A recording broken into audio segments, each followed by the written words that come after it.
Charles IV, King of Bohemia and Holy Roman Emperor, had a long and successful reign.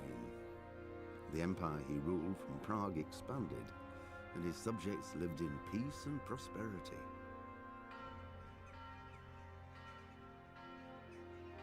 When the emperor died, the whole empire mourned. More than 7,000 people accompanied him on his last procession. The heir to the throne of the flourishing empire was Charles's son, Wenceslas IV, whose father had prepared him for this moment all his life. But Wenceslas did not take after his father. He neglected affairs of state for more frivolous pursuits. He even failed to turn up for his own coronation as emperor, which did little to endear him to the Pope. Wenceslas the Idle did not impress the imperial nobility either. His difficulties mounted until the nobles, exasperated by the inaction of their ruler, turned for help to his half-brother, King Sigismund of Hungary. Sigismund decided on a radical solution. He kidnapped the king to force him to abdicate, then took advantage of the ensuing disorder to gain greater power for himself. He invaded Bohemia with a massive army and began pillaging the territories of the king's allies. It is here that my story begins.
God bless. Same to you.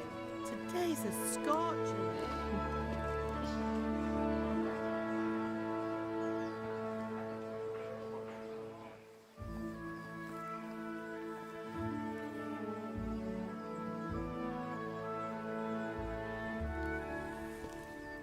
Well, husband, how goes it? Good. I should get it finished today. Where on earth is Henry? I need him to run some errands. He was still sleeping when I went out. At this hour? Blue-blooded idler. Well, it looks like he was out all evening, drinking like a lord. Go and get the lazy bones up then. Quick clout round the ear should do it. Mm-hmm.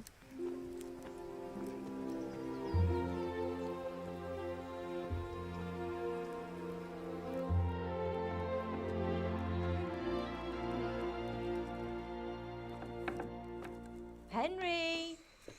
Get up now. There's work to be done. Mother. Get up or I'll come get you up, you slugabed. Hear that? You'd better not vex him. Now get up quick. Your breakfast is on the table. Wait, what's this? Have you been... Oh, Henry. How many times have I told you about fighting? Oh, it's nothing. It's just a scratch. You've been at that sword play again, haven't you? You'd better pray your father doesn't get to hear of it. You know how he feels about it. Oh, don't worry, it wasn't that. I just scratched myself is all. Well, just don't come crying to me if you really do get hurt. Now get up, you rogue.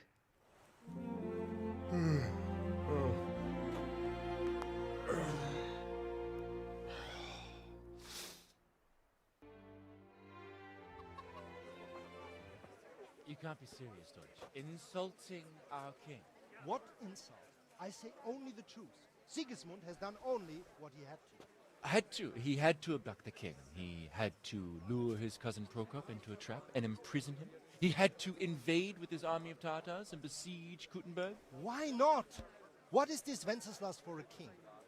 The empire is falling asunder in his hands. The German counts elected Ruprecht of the Palatinate as king because your Wenceslas would not go to their deeds even.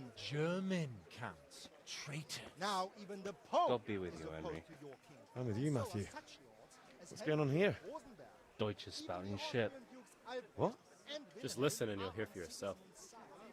Someone has to bring order and reunite the empire. What do I care about the Austrians? And nowadays, not even the devil himself can keep up with all the popes. Which is the rightful pope? The one in Rome or the one in Avignon? Do not blaspheme, Alex. No, it's true, though. Wenceslas is the king of Bohemia. Bohemian nobles are on his side. To hell with Rosenberg and his cabal. Sir Radzik is Wenceslas' commander-in-chief. He stayed loyal to the king. And if he heard you talking like this, he would have you whipped like a dog. Your Diet will soon have nothing left to rule. Jobst had to sell Luxembourg to help your king. South Bohemia is with Sigismund And don't forget about Kuttenberg, where Germans like you kissed Sigismund's feet to keep their heads. Yes, but Goodman Deutsch, this is pointless. Let us talk of more pleasant things. My words exactly. Deutsch has gone too far. Wenceslas is our rightful king. Deutsch is an idiot. But what can you do? I might have an idea. Deutsch deserves to be taught a lesson. Doesn't he, Fritz? You're too right, Matthew. Should give him a proper hiding. Are you mad? Do you want to end up in the pillory? Don't listen to Fritz. I've got a better idea. Deutsch was talking such shit, it made me think of that huge parliament. You know, the one right next to his freshly whitewashed house. You think we should redecorate for him? Count me in. Well, I'd rather torch it, to be honest. But throwing some tears will do. What do you say, Henry? But I was going to get ale for father and a few other things. We're finishing Sir Radzig's sword. Come on. Throwing a few handfuls of manure is not going to take all day. And it's our duty to defend the honor of our king. So, Hal, are you with us? Right. Let's see what kind of job the master in Sasau did for us.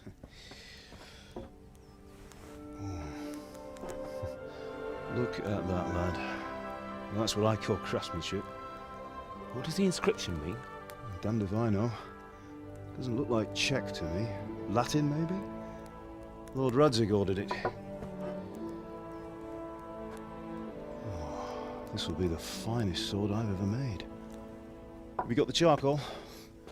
Good. Then fire up the forge. We'll put it all together.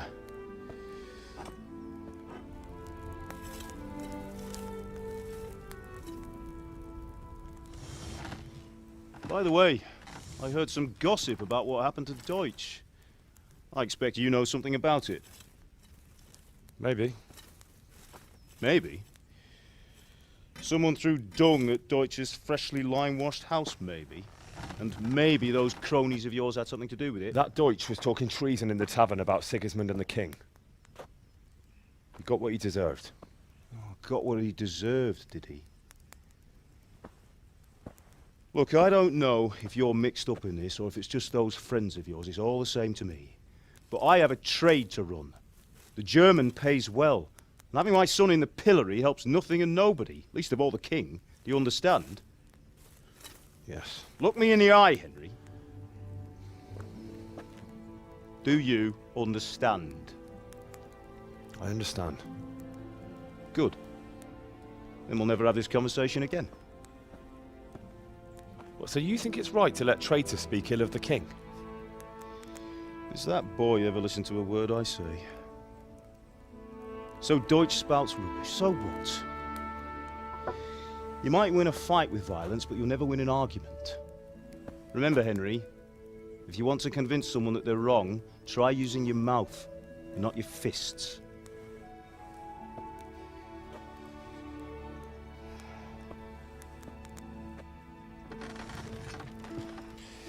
The furnace is ready. Right, we'll do the grip.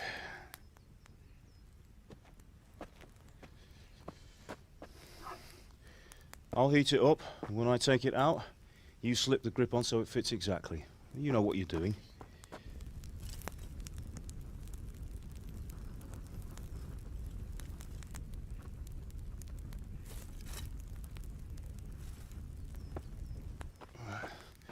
Do it.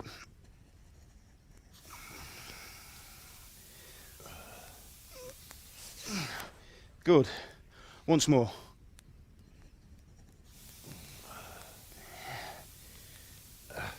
That's it. Done. Now file it down so it sits well in the hand. I'll prepare the guard.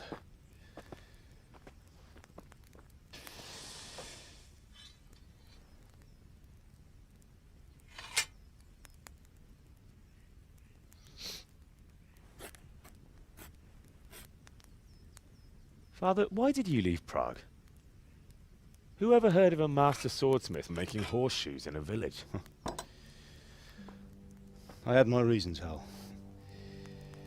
And here I have your mother and you. Why would I want any other life? Do you remember Emperor Charles? I do. Life was good under his reign. Better than now. He built half of Prague, and a score of castles, had a bridge made over the Moldau, and founded a university, and all without a war. He knew how to rule. Better than Wenceslas. Better by far. But Wenceslas doesn't have it easy. It's hard to step into the shoes of someone whose like is born only once 1,000 years. What about Sigismund? Do you think Charles would have brought an army down on his own people like Sigismund? No. Wenceslas may not be the equal of his father, but Sigismund, he brings shame to the royal name. How's it going? Give it here, and we'll put it all together.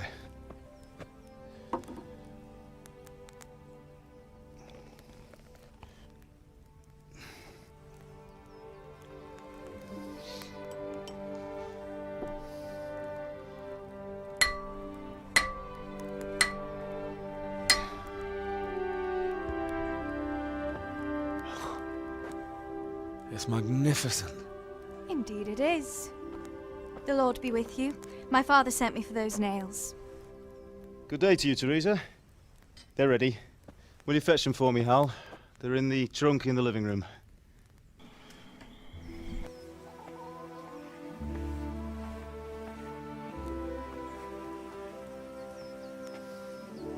Fine lass, eh?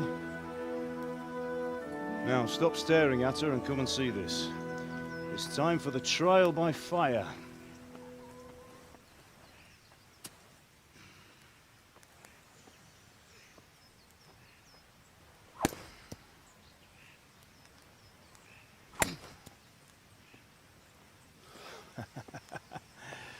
We did a fine job. I would expect nothing less from such a renowned swordsmith. Those days are gone, sir. You haven't lost your skills, though.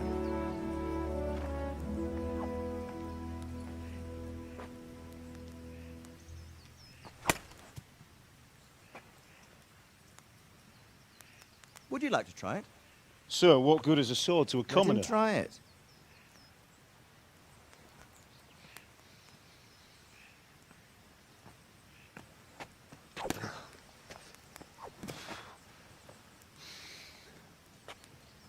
You still have a lot to learn. Ask your father to show you how. He knows what he's about. Learning his trade will serve him better in life, sir. Perhaps. But who knows what the future holds for each of us. I see that you almost have it finished. It just needs a polish, then Henry will bring it to you. Excellent. Fine work, very fine. A sword such as this will bring honor to its bearer. What say you, Svan? True, Sir Radzig. If I'd have had its like back in Nicopolis, things would have worked out differently. How odd to find such an accomplished swordsmith working in a place like this. A man of his talent would have no problem making a fortune in Prague or Vienna. You're right. It's a very long and peculiar story. I'd be glad to listen to it over a cup of wine, but duty calls, and I must leave. Here you are. Learn from your father. He truly is a master of his craft. I'm sure our paths will cross again. He certainly will. Once it's ready, send your son up to me with it. Good work, Martin. Sure.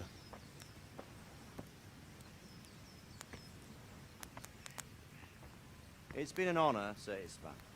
Have a safe journey to Sasau. The honor is mine, Sir Radzig. Thank you for the hospitality.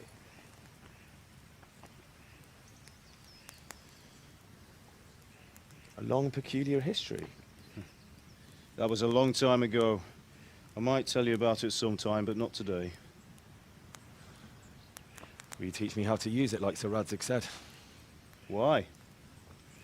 Well, it could come in useful. Maybe I'll travel a bit before settling down. I'd like to know more than the tavern on the green and the forge. You know the trouble with an adventurous life, son? It can end before it gets started. I might teach you how to handle a sword, and then someone will shoot you with a crossbow as soon as you set foot outside the house. You talk as if you've seen it happen. A man my age has seen a lot. Being a blacksmith might bring no glory, but it has its benefits, like keeping your head on your shoulders. I want to end my days in Skalitz, here, beneath the linden tree and by your mother's side. Well, so do I, one day. But first, I'd like to see the world, meet new people. Meet them or beat them? Meet. You have to keep going on about it. Then you've no need to learn swordplay.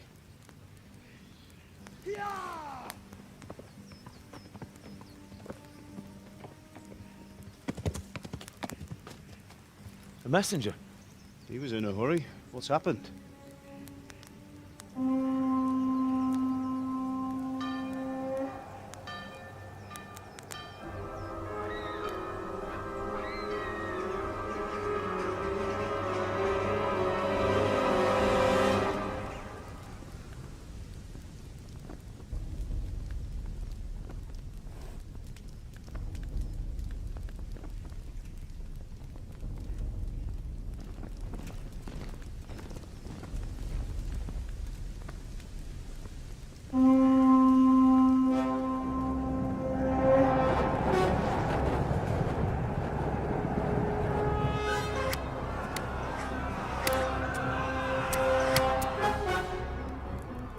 Listen to me, Al. Listen carefully. Take the sword, go into the house, and grab anything else important from the trunk. Go to the castle. Hurry. And what about you?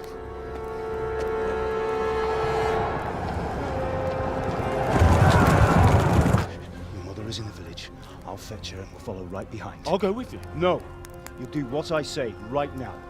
Give the sword to Sir Radzig. If anything happens, he'll take care of you. He owes me.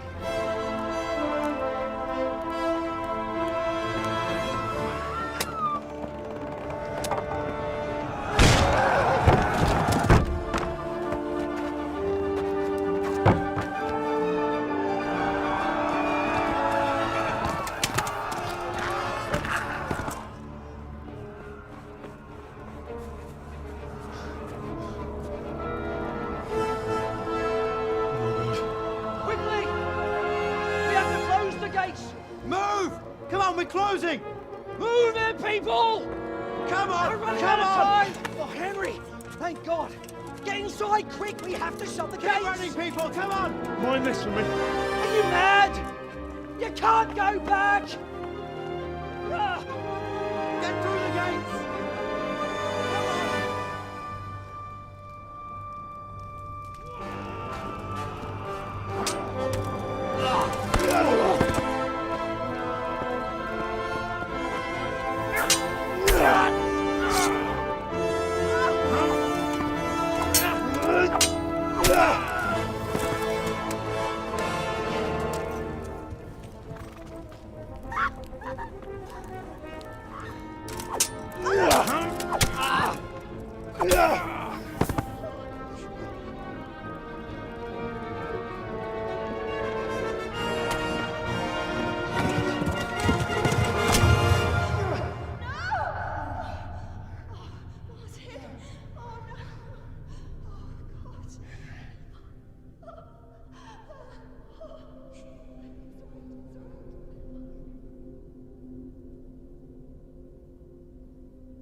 Come on, Hal! You can still make it!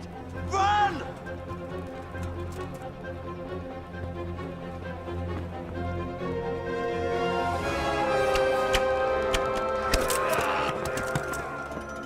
Find a horse! Ride to Talmberg! Tell them what's coming! Warn them! Run by the moat! There's a path down there! Jump down from the wall and flee!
Quickly, everyone! Get your asses here! Hey! And loose! Halt you! Hosenkinder! They're turning tail!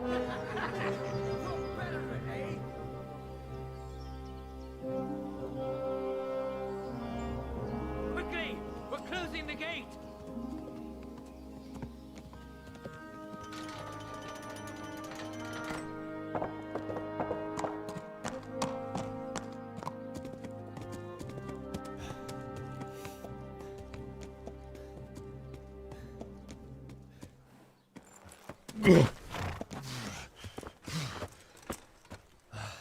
Someone give him a drink. And bring hot wine and bandages.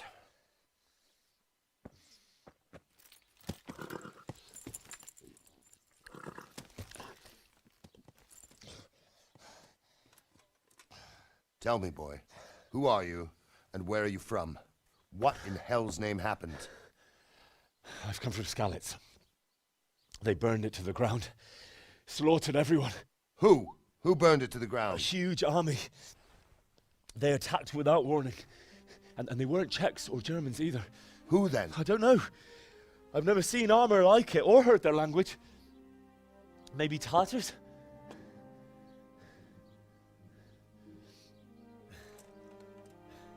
Tartars, you say? Yeah. Well, we'll deal with that later. First, let's have a look at that leg of yours.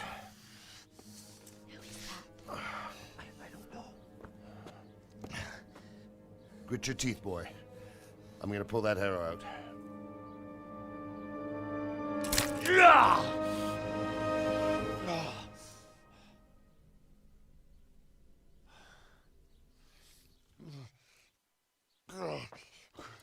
Easy. All done. You were lucky, lad. The arrow missed the bone. It only needed bandaging, and I've done that often enough before. War is a good teacher. Can you stand? There you go. Good as new. Thank you. If you idlers nothing better to do, get back to work. You'll have to speak to Lord Divish. Can you manage?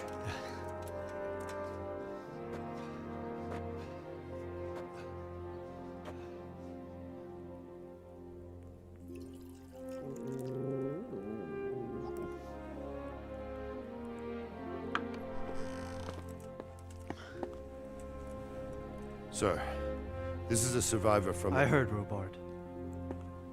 Tell me, boy, what exactly happened? Did you see the ensigns of the attackers? And were there any more survivors? So, I don't know what army it was, but it was huge. There were dozens of banners flying on the hill above Skalitz. The ones who did the slaughtering spoke a strange language. They burned Skalitz to the ground. But a lot of people took refuge in the castle. I wasn't quick enough. And as I fled, they shouted from the battlements that I should come and warn you. The soldiers the boy didn't recognize. They could be those Cumans of Sigismund's. It said they came to Hungary from the east, and now they're the core of his army. Sacking Gutenberg must have given him a taste for stolen silver. Skalitz is a small castle, sir. If Sigismund attacks, they can't hold. Indeed, Sir Robard. And our small garrison would be no help, even if we could risk sending them. You think we're next in line? Maybe. What's your name, boy? I'm Henry, son of the Skalitz blacksmith. I know him. Did he make it inside the castle? I'm sorry. It's in God's hands now. No one else can help us. Anyway, thank you for risking your neck to warn us. Robard, take care of Henry. Make sure he gets something to eat and some rest. Yes, sir. And get all the people inside the gates. We have to prepare for the worst. Make all the necessary arrangements. As you command, sir.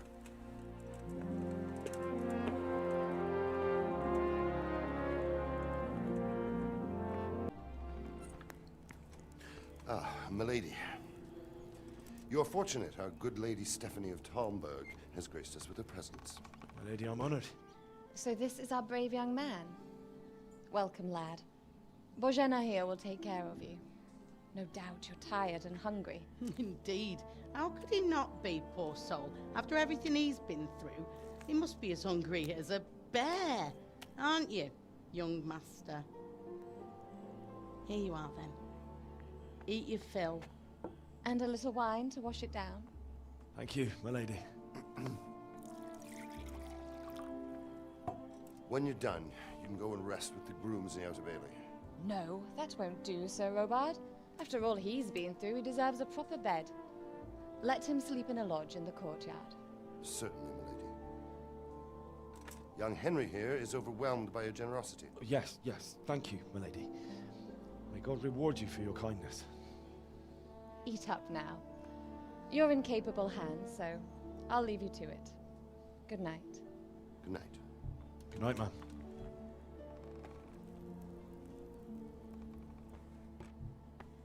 When you've done, you can sleep in the bedchamber of the courtyard lodge. And don't forget to take off those filthy boots before getting into bed.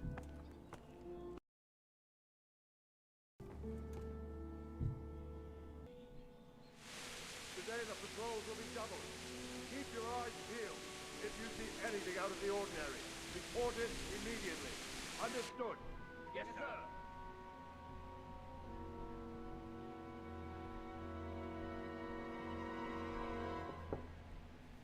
Yes?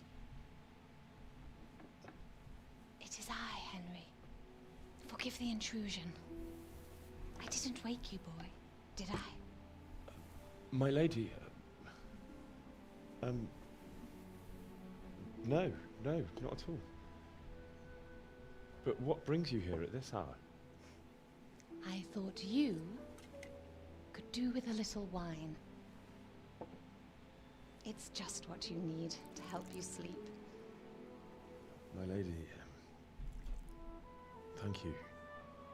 You really shouldn't. You could have sent a servant. I was going to, but to tell you the truth, I couldn't sleep either. I thought of you while saying my prayers. How awful it must have been for you.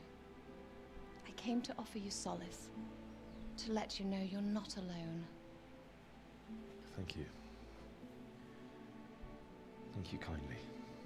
You're welcome. Now, Henry, I know this is all very new and strange for you, but I want you to feel at home here. You're not to worry about anything except getting better. God knows you've been through a terrible ordeal. I know what it is to be left alone in the world, although your loss is much greater. But with God's help, the pain will ease in time. And it can help to talk about it, if you feel like it.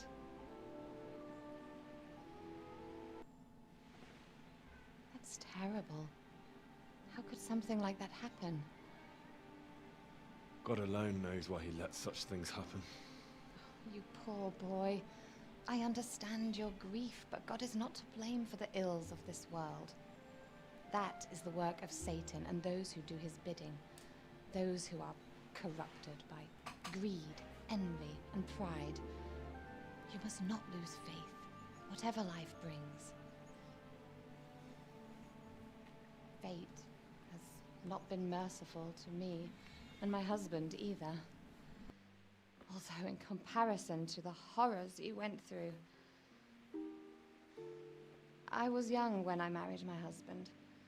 It was my father's wish. Divish was a lot older than I, but a woman must bear her lot. Shortly after our marriage, before I even got a look at Talmberg, the castle was stormed and my husband was imprisoned. Really? My husband had some quarrel with Sir Havel Medek of Valdek, who decided to resolve it by force. He stormed the castle, burned down the village of Pribyslavitz, and killed many of our men, even the old chamberlain. He imprisoned my husband in the castle and put his own garrison there. That's awful. I was barely 18 years old, and all of a sudden, I was left alone with Sir Robert. We didn't know what to do. We went to Prague to appeal to the king and sought help from Divish's friends, but all to no avail. We tried for years, but it seemed I was destined to be left alone and my husband to rot in jail in his own castle. Years, you say? 7 years. That's how long it took before Havel was condemned as an enemy of the crown. And even then, he refused to surrender the castle and release my husband. In the end, I raised the money to pay a ransom, and only then, by the grace of Lord Jesus, did I finally lay eyes on my husband once more. 7 years. And was Havel punished for it? Never. And after 7 years, my husband returned to me an infirm old man.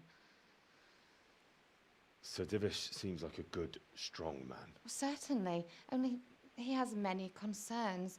He had to rebuild Talmberg. After he was released, the king appointed him Burgrave of Prague Castle, and he was very busy. He had no time for me at all. But at least we were in the city, and there was something going on. And now, we're here, My lady, you're still young and beautiful. Your best years are still ahead of you. Would that that were true, lad. Would it were true. But what am I doing bothering you with this? You have troubles enough of your own. I'll go and let you sleep.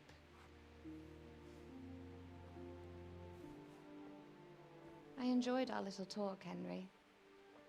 Good night, and God bless. Good night, my lady.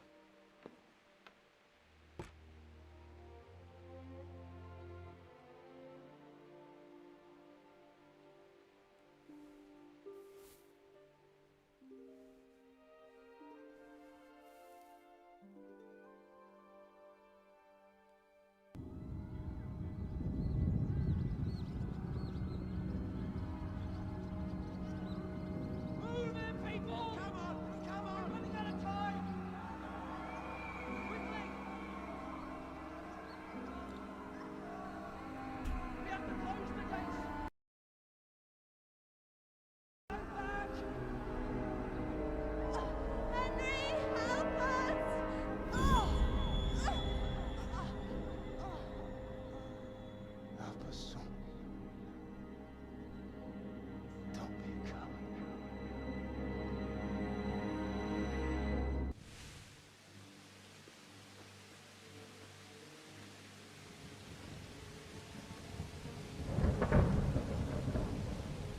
Halt! Who goes there? Lucifer and all his minions. Who else, Robert? Sir Antig, what a relief.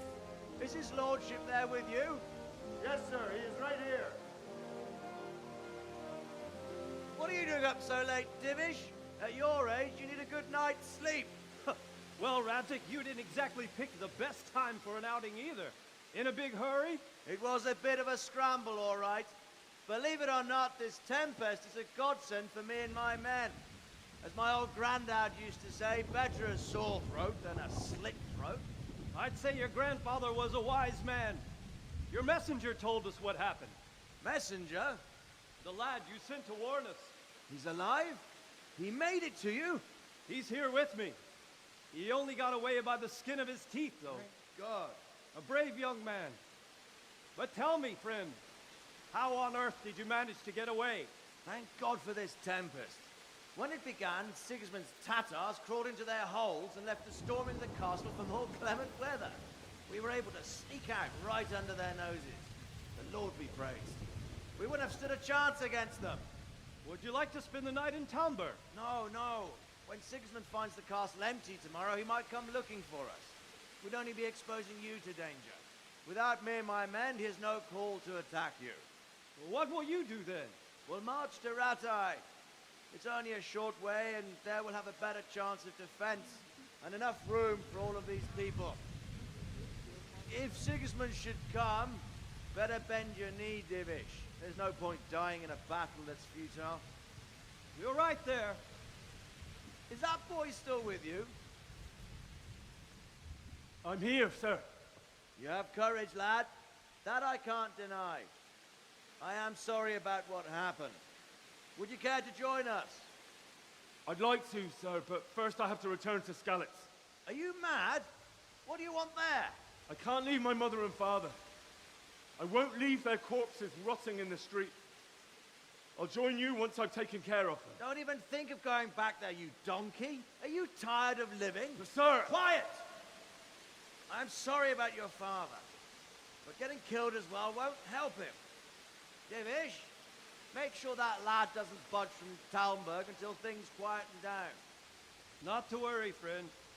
Anyway, he's injured and needs to recover. I'll lock him up here as if he were Havel of Baldic. I've seen you've grown a thick skin since your tribulation, sir. But thank you. We'll meet again when circumstances are more favorable. Farewell. Farewell, friend, and good fortune. Give my regards to Sir Hanush. I will. And good luck to you and your people, too. These are dark times. Move out! Anywhere, people! Move out! It's only a short way right there now!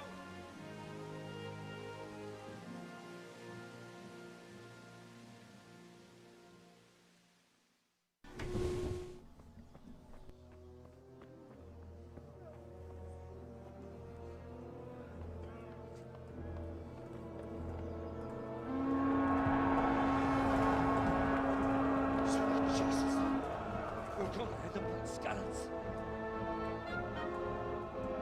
Holy Mary, Mother of God, pray for us sinners.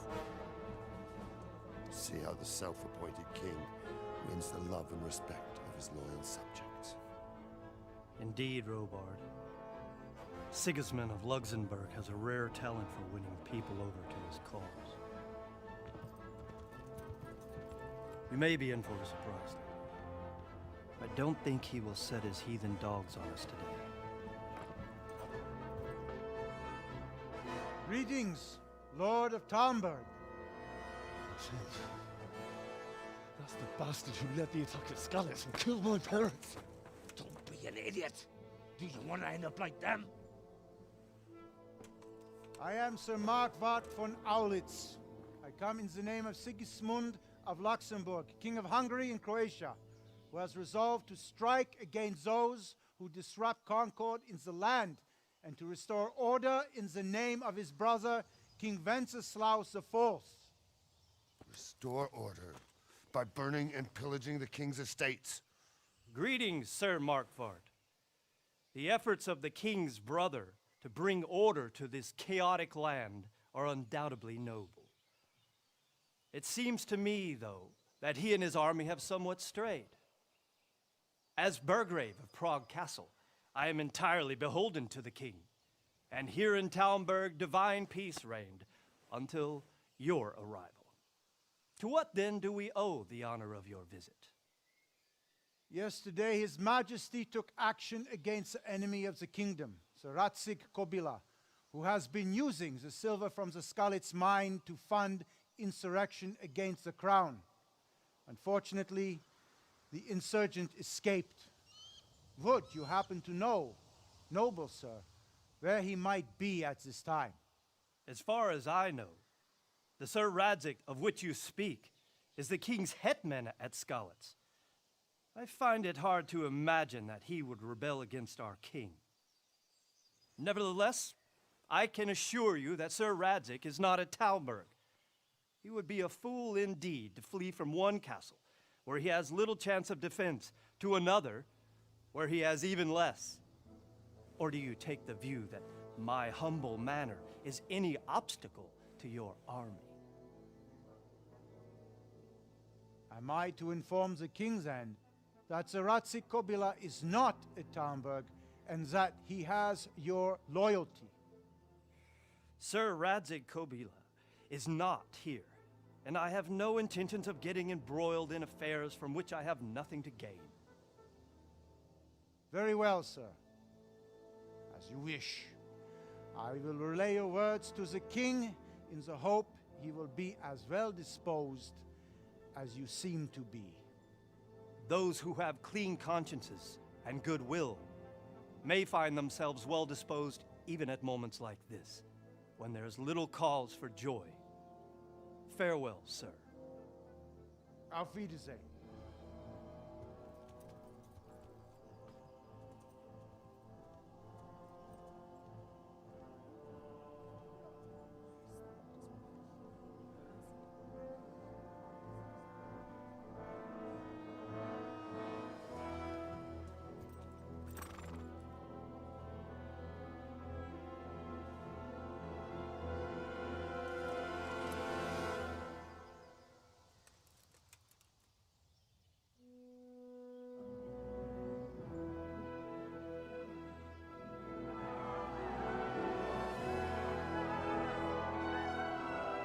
My lord, you have my utmost admiration.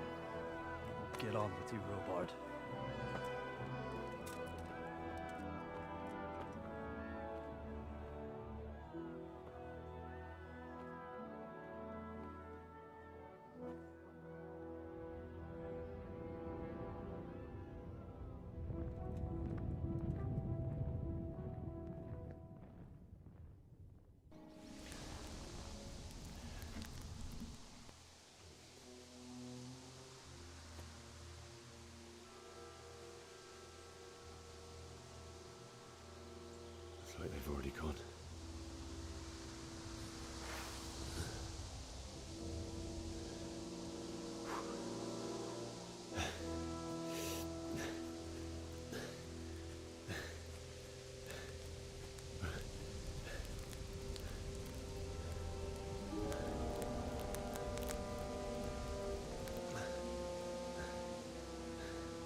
Why did you do it to me, Father?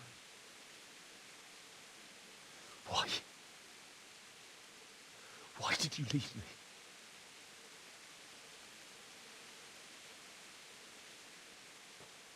Forgive me. Forgive me for everything. Next time I won't run. I'll never run away again.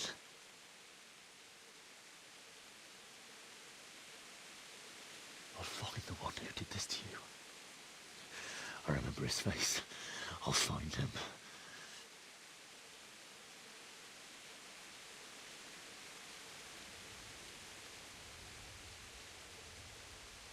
But first, I have to find the shovel and take care of you.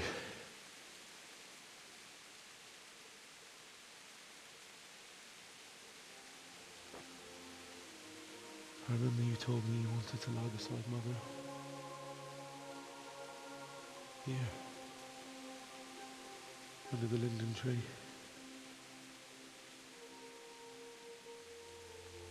At least I can do that much for you.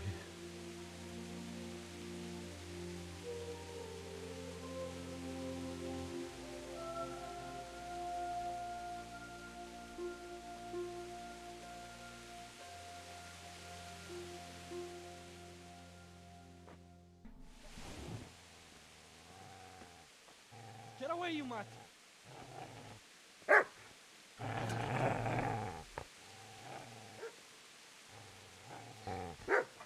Get away, you beast! What's going on? Bishop? What in God's name are you doing?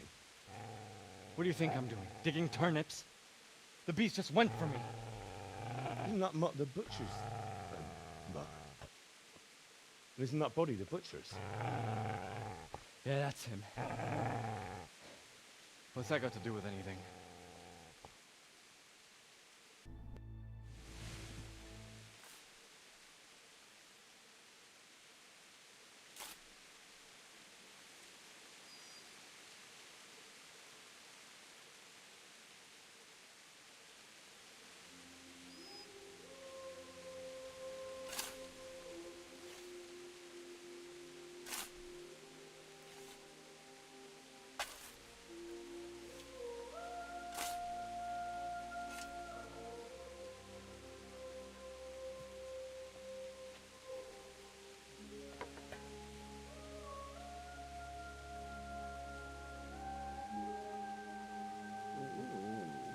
So,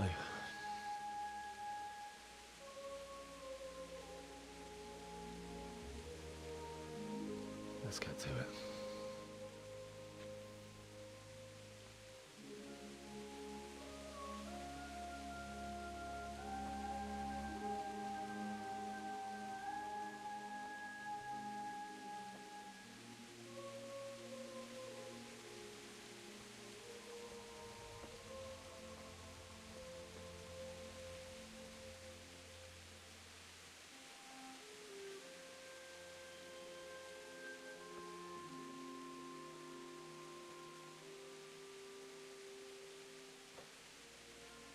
Damn it all.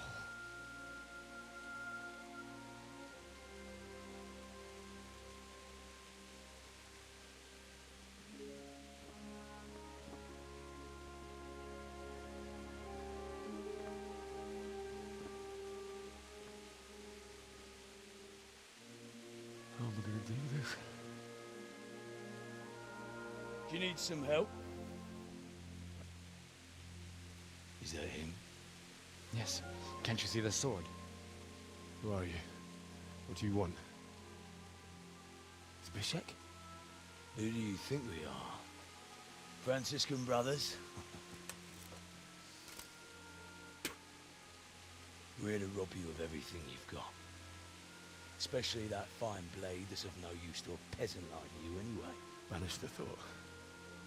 It is my father's sword. You mean him? I don't think he's going to be needing it anymore. Listen here, boy. You hand over that sword, I might just let you go. If not, you're in for a family reunion you really don't want. Leave me alone. Kill him, Runt!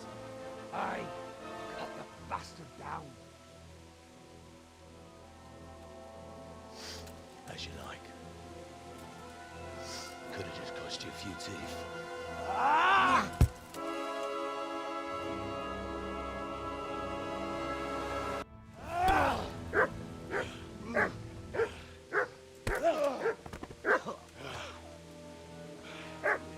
I told you how it would end. You should have listened to me. This is nice work. The chief is going to like it. It's new, isn't it? Now, for the maiden bloodletting. Surely your father never would have imagined it would be your blood. I believe there's a word for such moments. The old man would certainly know. But I'm just a common killer. Did you help make it? No doubt you did. Such miserable luck. To die by the sword you helped forge. Hey, go fuckers!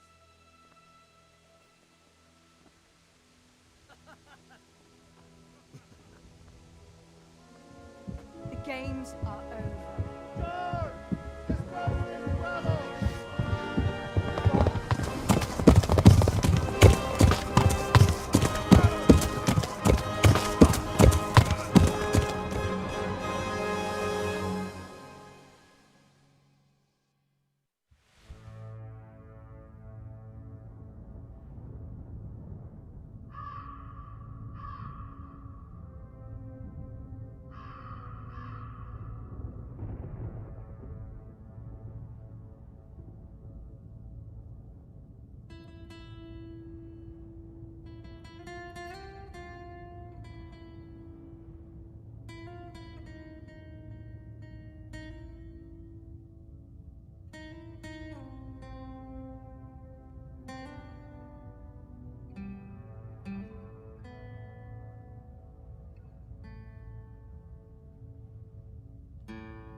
Do you need some help?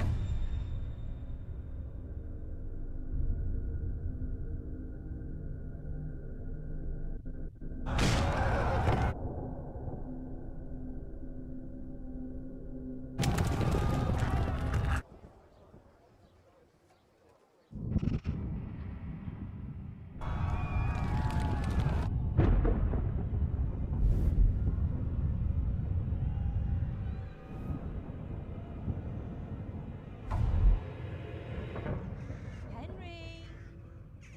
There's work to be done. New day. Henry, can you hear me? Hallelujah. I thought you'd never wake. Were you having a nightmare? Teresa? You still have a fever. Uncle won't be pleased, but you'll have to stay in bed. Where am I? In Skalitz? We're at my uncle's mill in Rattay. I didn't know where else to go. What happened? You don't remember anything? I suppose that's not surprising. I found you in Skalitz after those bandits attacked you. I thought they'd done for you, but you were still breathing. Why in heaven's name did you go back there? It was madness. They slaughtered everyone who didn't run. My parents, I wanted to bury them. I had to... Don't worry. I took care of it. Thank you. Any good Christian would have done the same. Now sleep. You need your strength back. Your Graces, I have to tell you in all seriousness that this land of ours is in the shit. Deep fucking shit.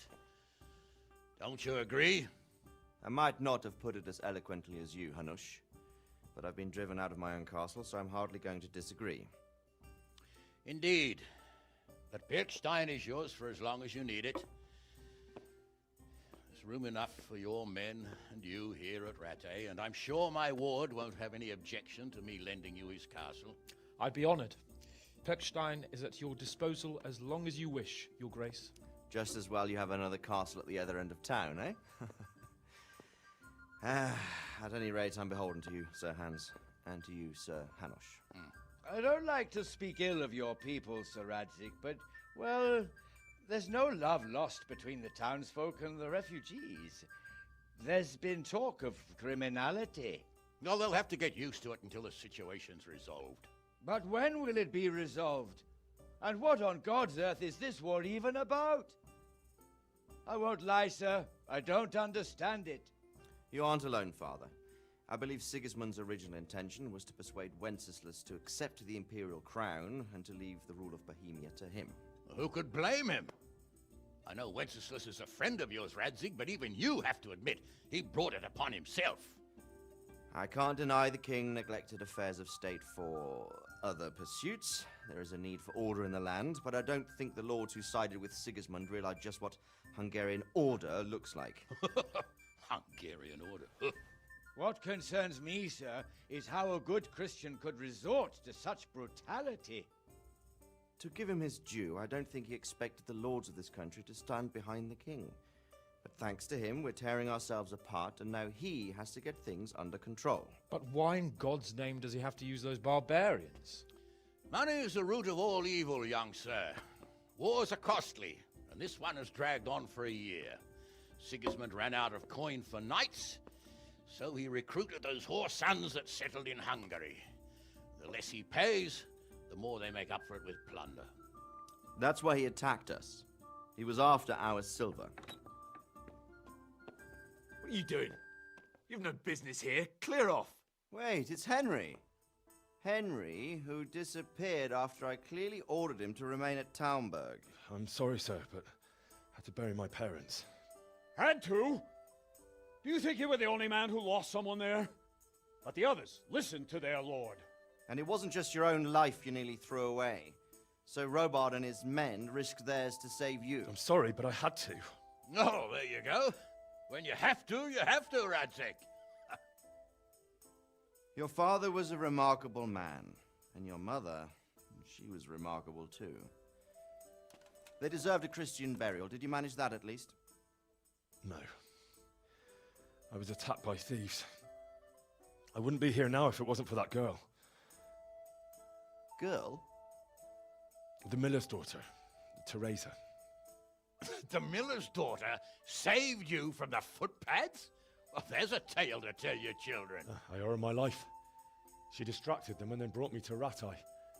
But without Sir Robard, we'd both be dead. Oh, that's what I call a good woman. Hang on to that one, lad. Still, it's a great shame your parents are buried in unconsecrated ground. That means purgatory for them. Be quiet, Friar. I didn't invite you here to eat me out of house and home and deliver a sermon while you were doing it. If you're so concerned, Father, maybe you should save the innocent souls of these fine Christians yourself. Go to Skalitz and consecrate their graves. I assure you, if you're killed by bandits, your soul will soar straight to heaven, as long as someone buries you in consecrated ground first.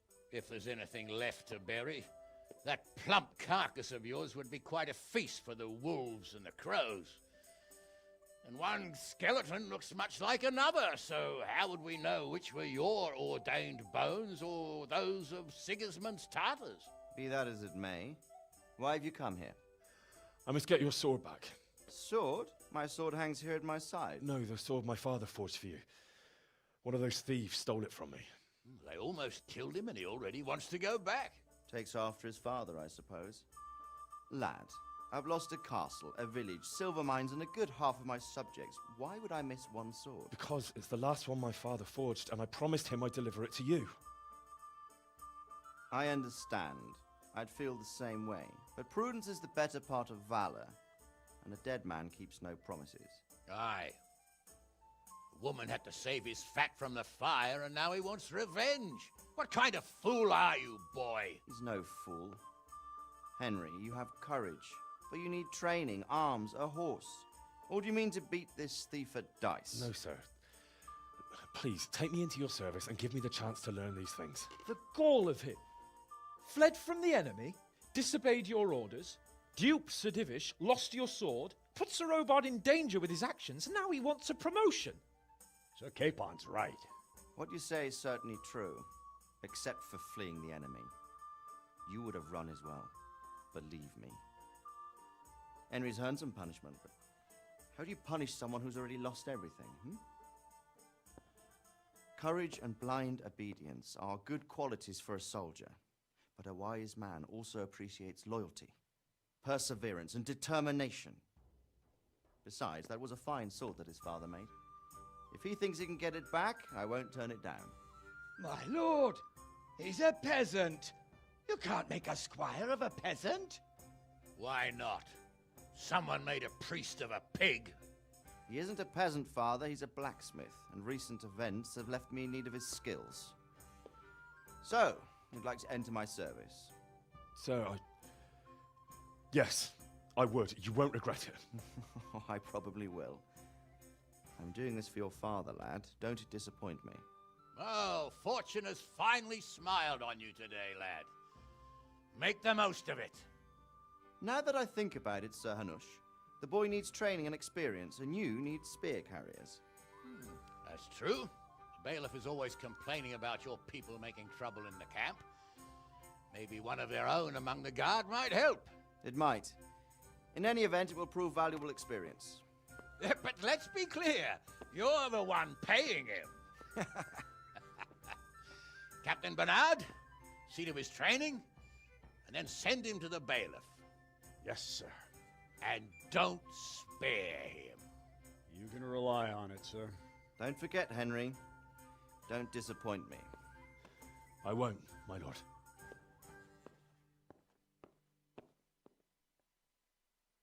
That's it, then.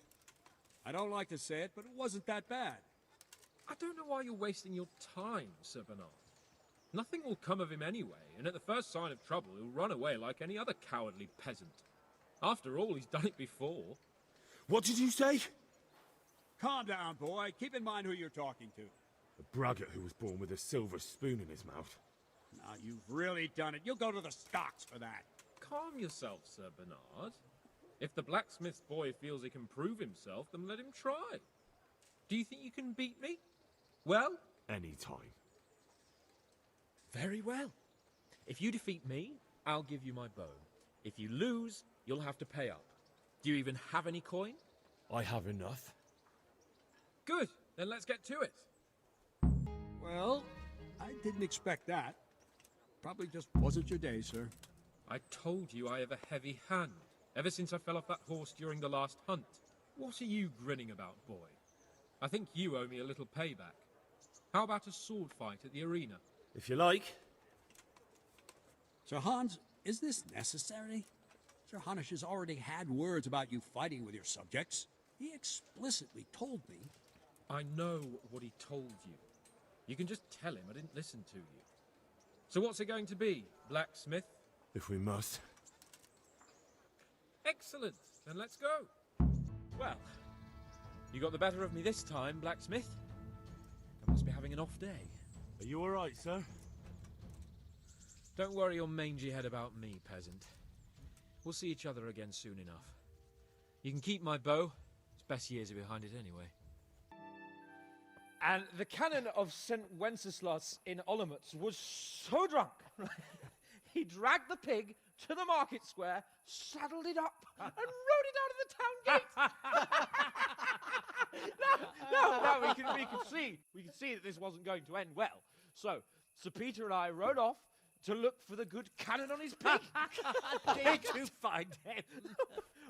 We tracked the filthy beast down to a sty beyond Cronau. I mean, the beast with a tonsure on its head. We never found the real pig, but the Reverend was sound asleep in the pigsty. Birds of a feather stick together. It seems the same goes for pigs and planets. I toast, gentlemen, to pigs and planets. God save the bacon. Sir Hans, forgive my intrusion, but I need... Oh, but what? You want to join us? Want to buy us around? I'm afraid we don't drink with peasants. You're not in your village now, boy. No, sir. Curfew's been rung. The alehouse is closing. Nothing closes while I'm sitting here. If that's all, you're dismissed. Are you out of your mind, lad? You can't cross his lordship. He's got a temper like a bear with gut ache. If I was you, I'd get lost before he shows it. The bailiff instructed me to close the tavern at the proper hour. He doesn't want anyone disturbing the peace after curfew. The bailiff? The bailiff can kiss my arse. I trust you haven't forgotten who's the rightful lord of Rattay. No, it's Sir Hanush. Oh, is he here? What, is he hiding under the table, maybe? No! Then what he wants isn't worth a fart in a bathhouse. And besides, he's only in charge till I grow up. Which clearly hasn't happened yet. Enough! You can't talk to me like that. I'm a nobleman. Come now, sirs. You're not going to fight here, are you? We most definitely are. This yokel needs to be taught his place.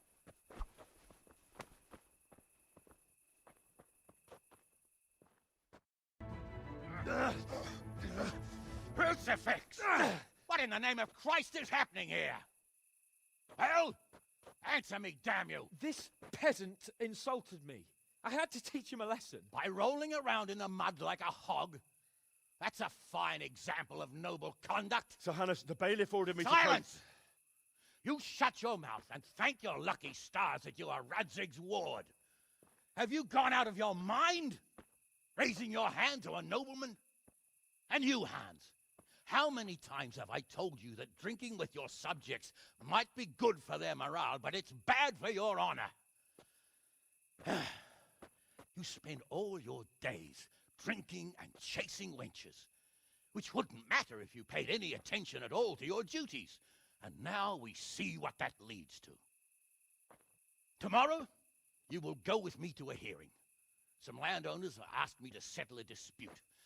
It'll be an excellent lesson for you. I had planned to go hunting, but if you think listening to the pointless gripes of a bunch of old fools will benefit me, so be it. Oh, hunting. Well then, Your Grace, I'll tell you what. You can go hunting. Really? Oh, naturally. Who am I to deprive the young Lord Capon of his sport? And you can take Henry here as your page. Him? Absolutely not. You'll do as I've commanded. It's time you learned how to lead people, and not just in drinking and brawling. Now get out of my sight. Sir, I have responsibilities of the bailiff. Not anymore. Your responsibilities now are the Lord Capon. It's time you learned how to behave in the presence of nobility. Let's go. Tell the kitchen I'm hungry. It's been a long journey.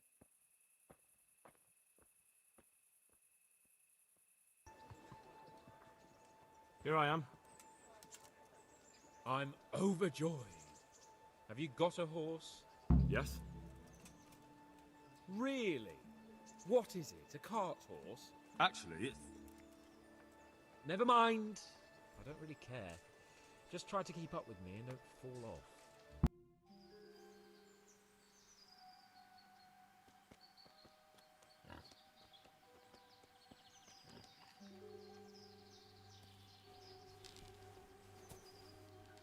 You want to take him down with an arrow? Certainly. Why wouldn't I? You won't kill him like that. Boar is hunted with spears. Is that so? So now all of a sudden you're a master huntsman, are you? Watch and learn.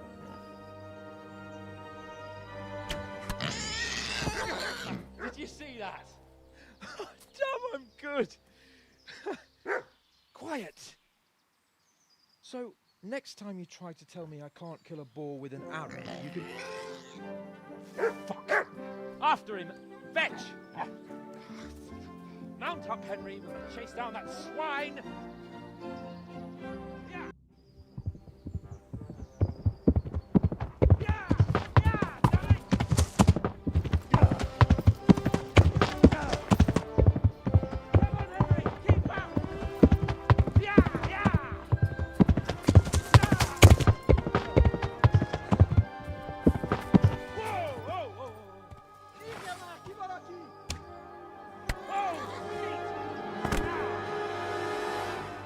Let's have a look at you. Are you injured?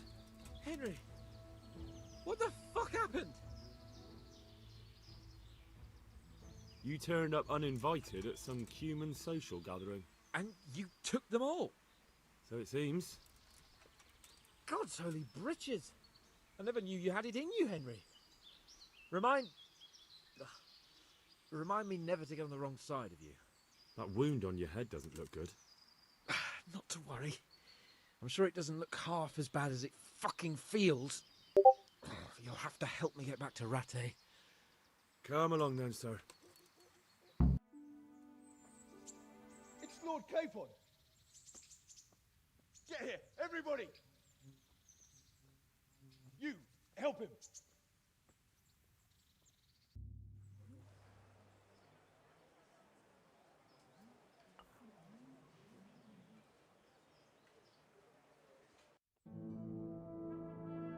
How is it possible, Ratsy?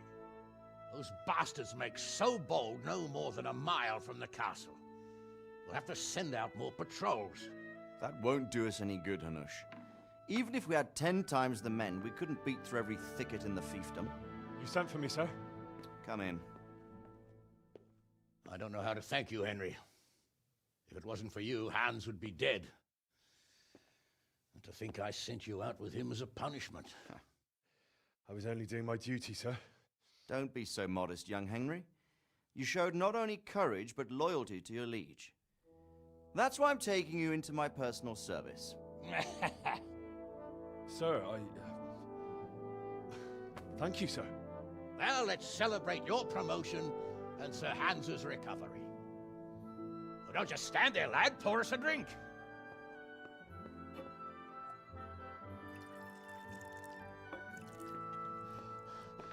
I'm sorry to interrupt, sir, but I've urgent tidings. What now? A stable boy came from Neuhof. He says brigands raided the stud farm this morning. There's many dead or maimed. Tell us exactly what happened. I'm not sure. The boy was so shook up he could barely speak. He said the bandits murdered for the joy of it. I'm sorry, sir. Your vassal Smill is dead. Who did this? Who were they? We don't know, sir. The stable boy just kept babbling about some huge fellow in black armor who led the attack. Take as many men as you need, and don't stop until you've found those bastards. And bring me their heads! Yes, sir. My men at your disposal too, Hanush. Thank you, friend. Sir, let me ride with them. He's full of piss and vinegar, isn't he? Their leader, he must be the one who attacked me at Skalitz. There can't be two men in the whole kingdom who look like that. You think he might still have my sword? No doubt you could use another swordsman, Captain. As you command, my lord. How soon can you leave, Bernard? Soon as the men are ready, sir. Good. Wait in the courtyard for Henry. And give him a horse. His own mount? His reward for saving Sir Hans. He'll need it. Thank you, sir. Thank you. Well, go! I want these culprits in the hands of the executioner as soon as possible. I won't let you down, sir.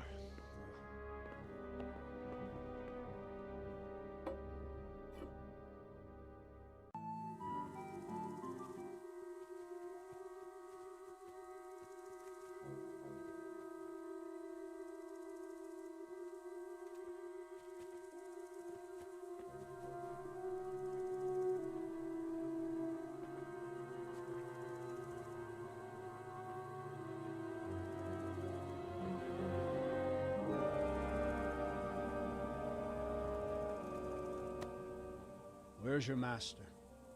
In the paddock.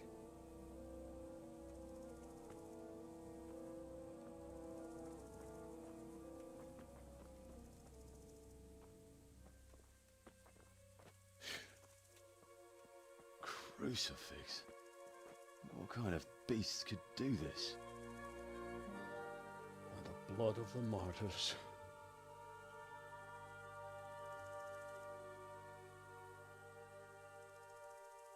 What happened here?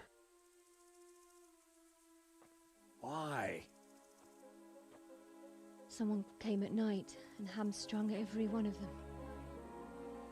The horses, screaming, must have woke poor Ruddock, the stable boy. And when he tried to stop them... And then my husband, when my husband tried to help them, they killed him too. And when they were done, they put a torch to the stables. My sincere condolences, ma'am. I swear we'll hunt those monsters down and make them pay for this. The horses were still alive when I came. We had to finish them off. All of them. The pain in their eyes. They couldn't understand how anyone could do this to them. Did they steal anything? Any horses? Nothing. They wanted blood, not coin.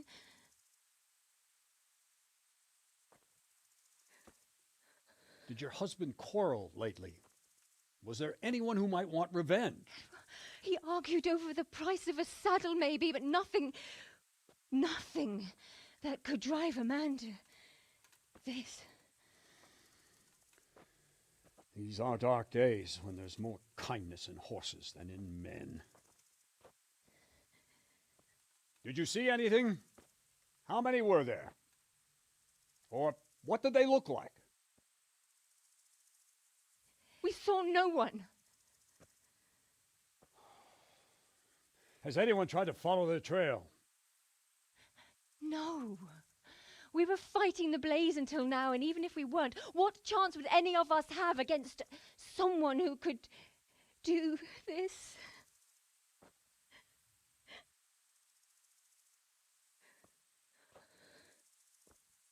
A pox on it. Mount up and quarter the area. We have to find out where they went. Look for tracks and ask the folk if they saw anyone. Fuck, someone must have at least caught sight of them. Yes, sir. What about me, Captain? What the hell use are you? You stay here. Please, let me do something. I could have a look around the area and see if they left any tracks. Well, if you must. Just don't get in anyone's way, don't go too far, and come back here when you're done.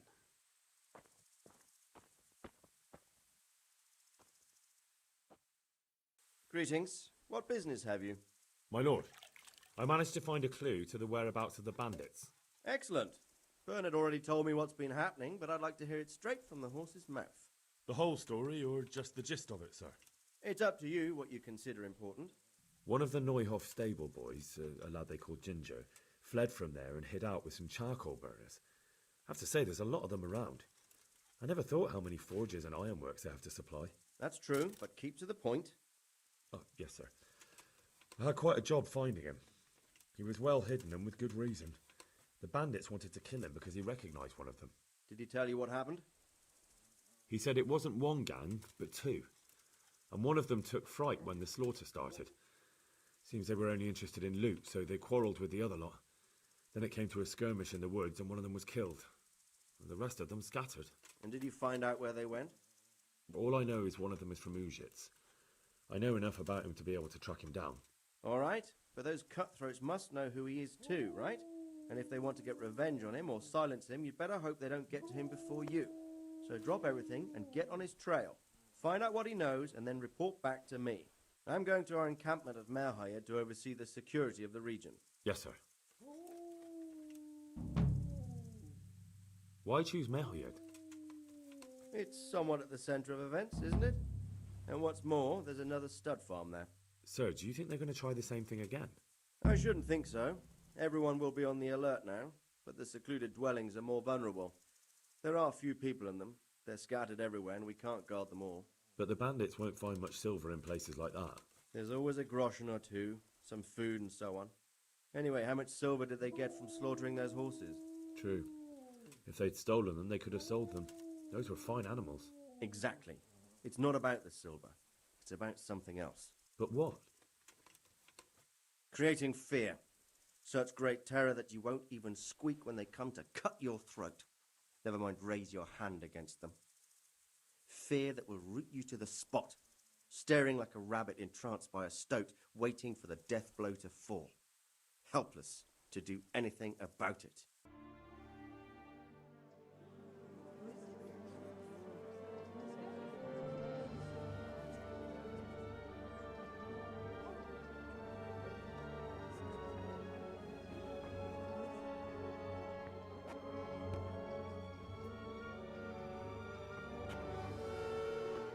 Move along, citizens.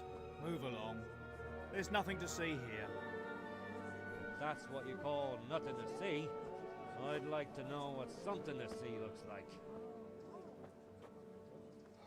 By the keys of St. Peter, this is all I need. We'll have to send word to Sir Hanush. That might not be necessary. Who are you? I'm Henry of Skalitz, in the service of Hanush's Captain Bernard. I'm investigating the attack at Neuhoff, and I think this could be related. Well, I'm the bailiff of Auschwitz. And I say we don't want any of that kind of trouble around here. What makes you think this has anything to do with Neuhoff? One of the folk at the stud farm recognized someone from Auschwitz among the bandits. We have no bandits or murderers around here. Really? They say he had a limp? Shit. Well, allow me to introduce you to Limpy Lubosh. Or all that's left of him.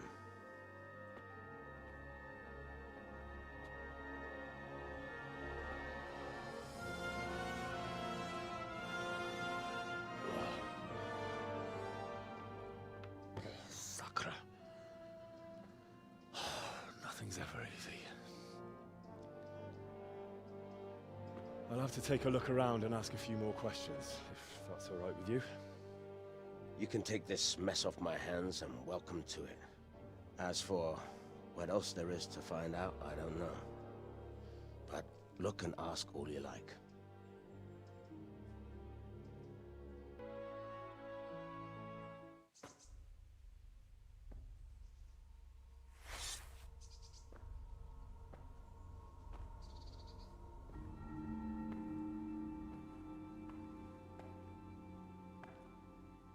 Jesus Christ, what am I to do? Not that I can expect any useful advice from you.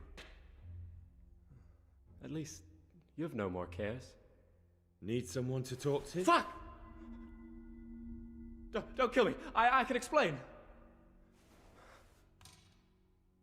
I won't tell anyone. I swear. I've no one to tell anyway. Just please don't kill me. I'm not planning to kill you. You're not one of Runt's men.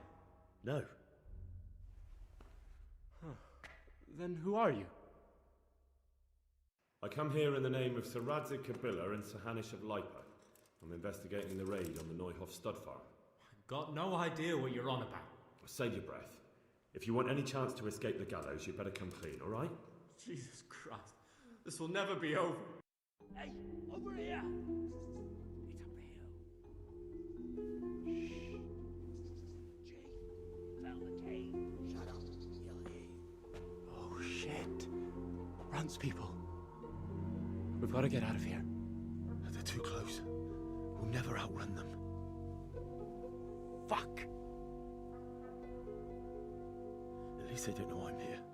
The two of us can take them by surprise. No fucking way. I'm gone. Look here. If you run, they'll catch up with you and kill you. And me too. Together, we stand a better chance. Oh, Jesus Christ. All right. I suppose you're right.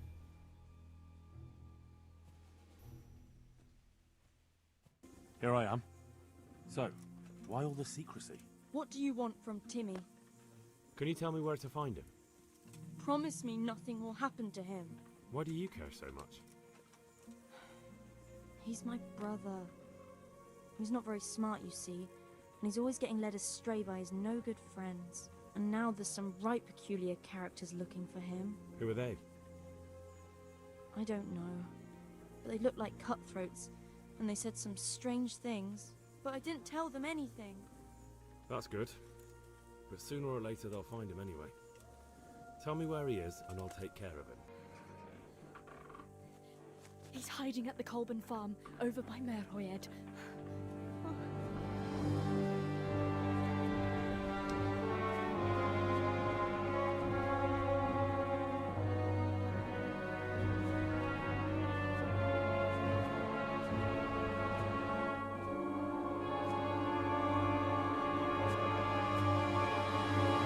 The feeling you're looking for someone here. I'm looking for someone too. Maybe we could help each other. I don't think so. No? Why not? Because I don't much like the look of you. You or your cronies. And I don't like you breathing on me. I don't like the way you stink. So fuck off. Well, well. Bold words for a whippersnapper like you. Come on then. Let's see what you're made of. Here. Entertainment. Christ! I'll chop you to pieces, rat!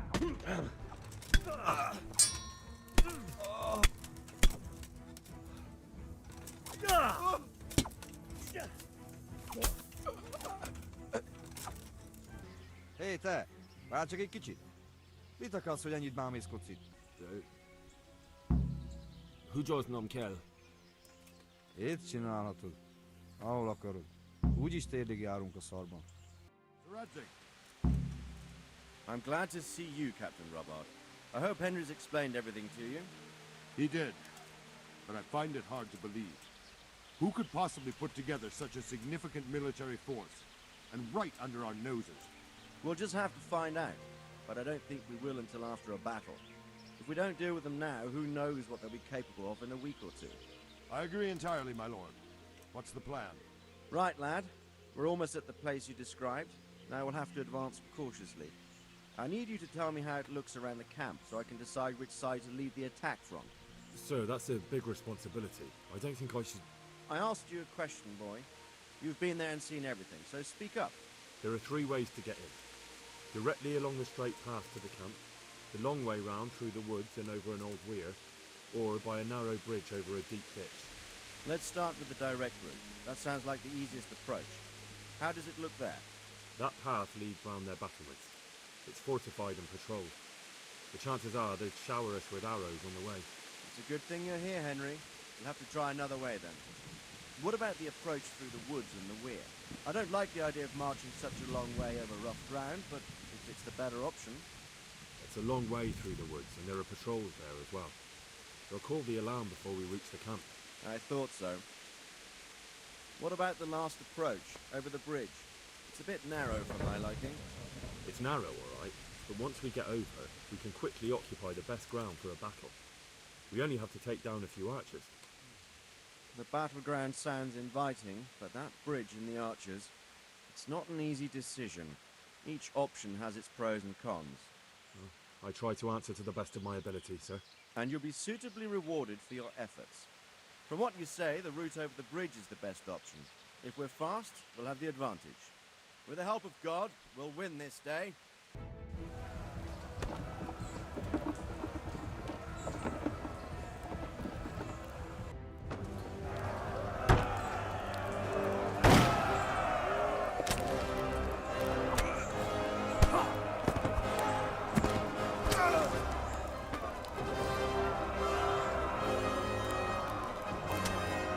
Stand your ground, you dogs! Drive them back!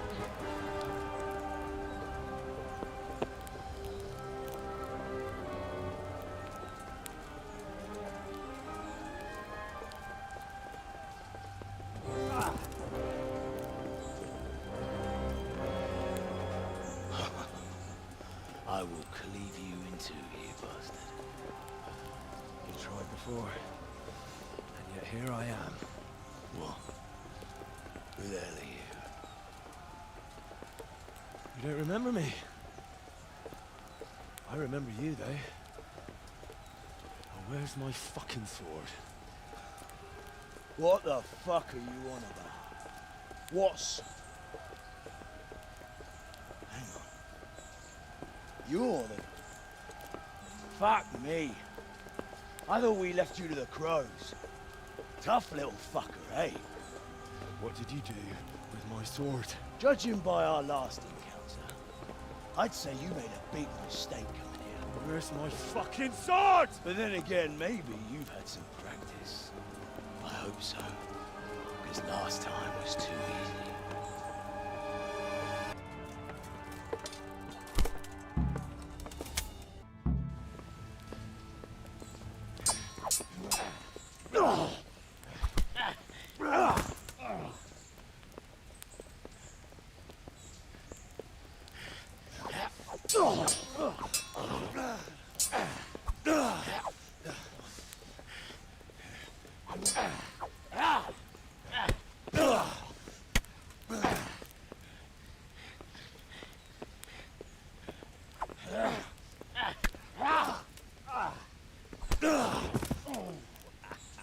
On bad for peasant brat.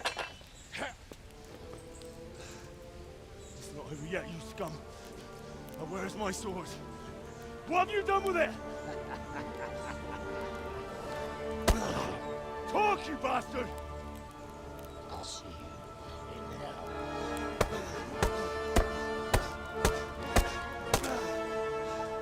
Tell me, do you hear me?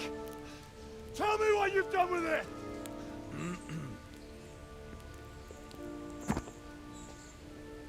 I'd say you're flogging a dead horse there. You took him down. On your own. Well done. Nice work. You surprised me. He was a mountain of a man. He was the one who attacked Neuhoff. And stole your sword, sir. The thought did cross my mind. What did he tell you? If we'd taken him alive, the executioner might have gotten more out of him. Oh well, these things happen in the heat of battle. Anyway, we found a trunk full of coin down below. Someone was paying this gang very well. There were some of Sigismund's barbarians among them. I don't think we've seen the last of this. Whoever engineered it was highly placed. They won't give up after one defeat. This louse was just a pawn. I'm afraid you're right, sir. Well, lad, we live to fight another day, eh?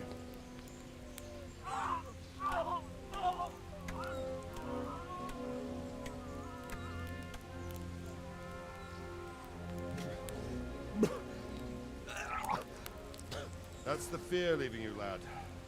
Let it go.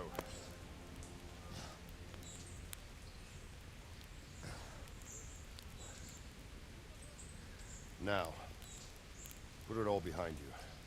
A decent Christian shouldn't dwell on such horrors. I beg to differ, sir. I never want to forget this. The time has come for those whoresons to pay for what they did to us. You're right, my boy. But first, we all need some rest. We'll meet later in the upper castle in Rattay and then decide what to do next. But come what may, you did a good job today.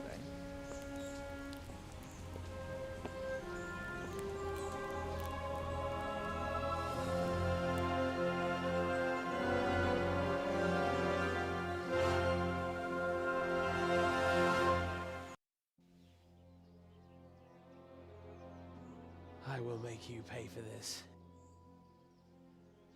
It's time for the next part of our plan. Give the word. Yes, sir.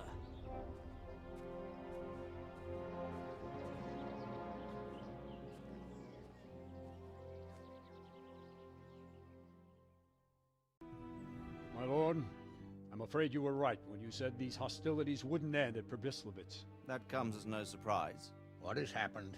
The men reported 2 more attacks today. Ah, Henry. I'm glad you're here. It seems like we'll have another task for you. Come and join us. My lord. Greetings, lad. The bandits raided a few remote hamlets, but that's the least of our worries.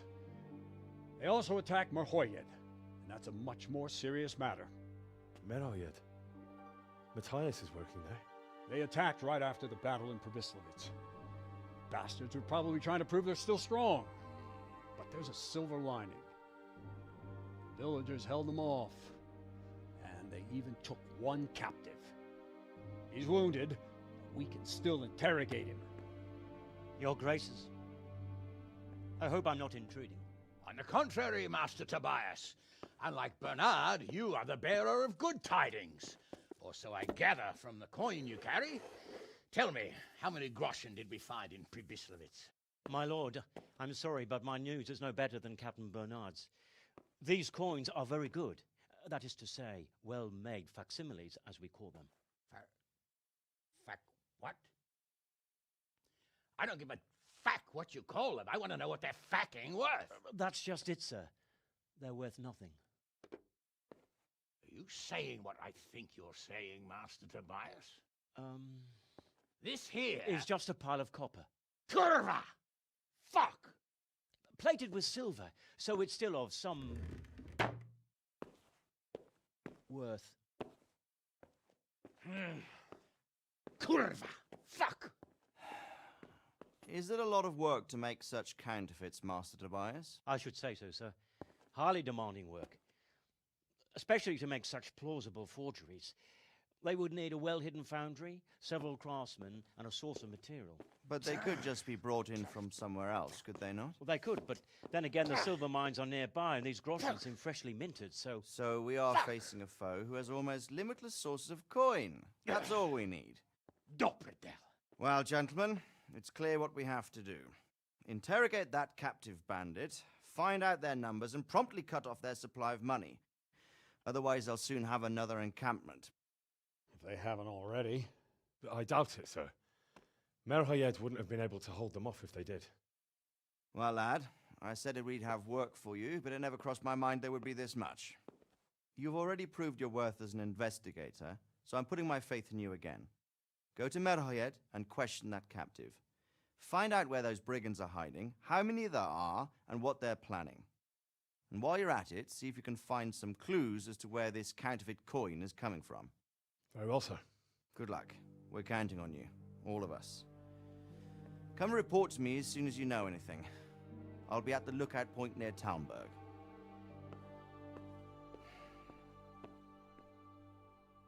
Are you Melikar?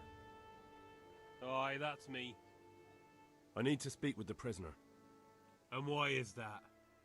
Who might you be? Henry, envoy of Sir Radzig Kobyla. I'm here to investigate the attack. I'm sorry. I have other things on my mind right now.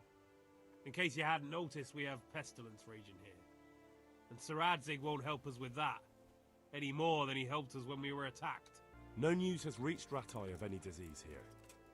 But I'm here now, and I can help you. Well, since you serve Sir Adzig, you might be of some use. If anyone can be. Tell me what to do. There's a stable hand living with us here, Matthias. Yes, I know him. And he knows some girl who helps out in the monastery infirmary. Johanka, I think her name is. She might know someone to turn to, if she's actually there. God be with you, lad. What can I do for you? I've returned from Merhoyed, sir. How does it look then? I brought them help from the monastery. Brother Nicodemus and Johanka from Skalitz. Fortunately, Nicodemus was able to cure the disease. Well, at least what he's doing looks promising so far. Thank Christ. Some good news for a change.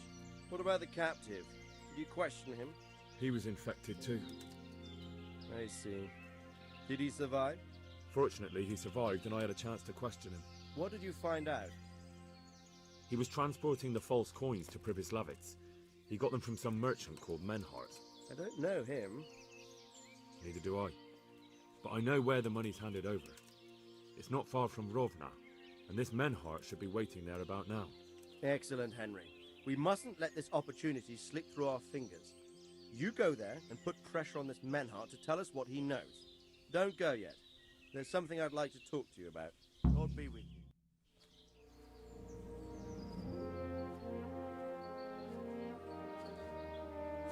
You haven't disappointed me. Nothing against Bernard, Robard, or any of those others. But none of them could find out as much as you. At least not without beatings and torture. And that doesn't always work. You're a godsend, lad. Thank you, sir. Now go and find out who's behind everything, and then we'll deal with them. Yes, sir.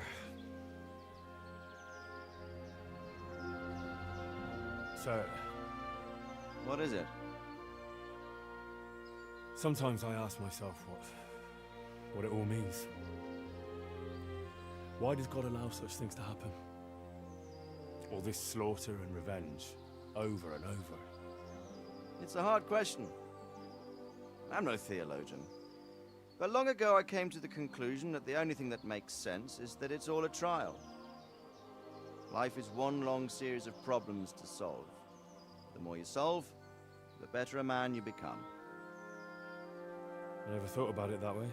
Well, just look at the pampered ones who have no concerns in life, like young Lord Capon, for instance. I shudder to think how he will rule when his time comes. Tribulations spawn in life over and over again, and we must stand our ground and face them.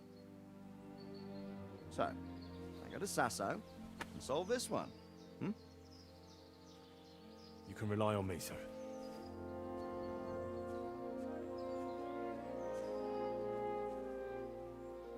Good luck, son.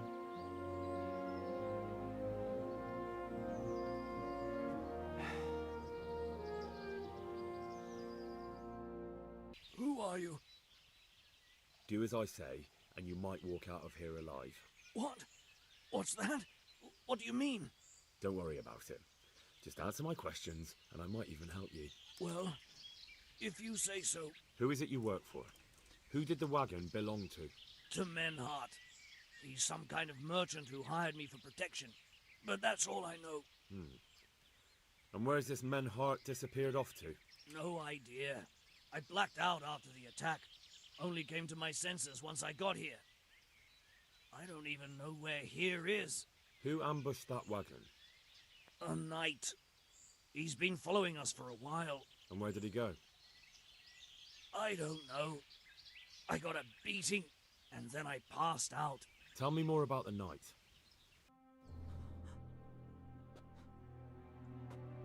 Where's the coin? What? What coin? I will not repeat the question. I don't know about any coin. I swear. Ah! Where are those sacks you took from the wagon? Sacks! They're behind the shed. That's him! That's got to be that knight! Is that all? Did you take anything else?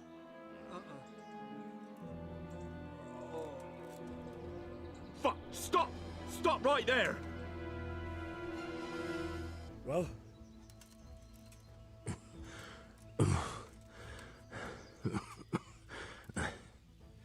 Who is that, Davy? It seems I have finally met my match. I want to know everything. Who you are, why you're here, and what you know about the ambushed wagon. You may call me Ulrich. I will tell you nothing more until you give me some assurances. Assurances? How about this? If you talk, I'll spare you.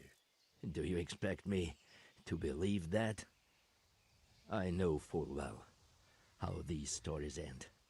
I have been at the other end of the sword more times than you can count.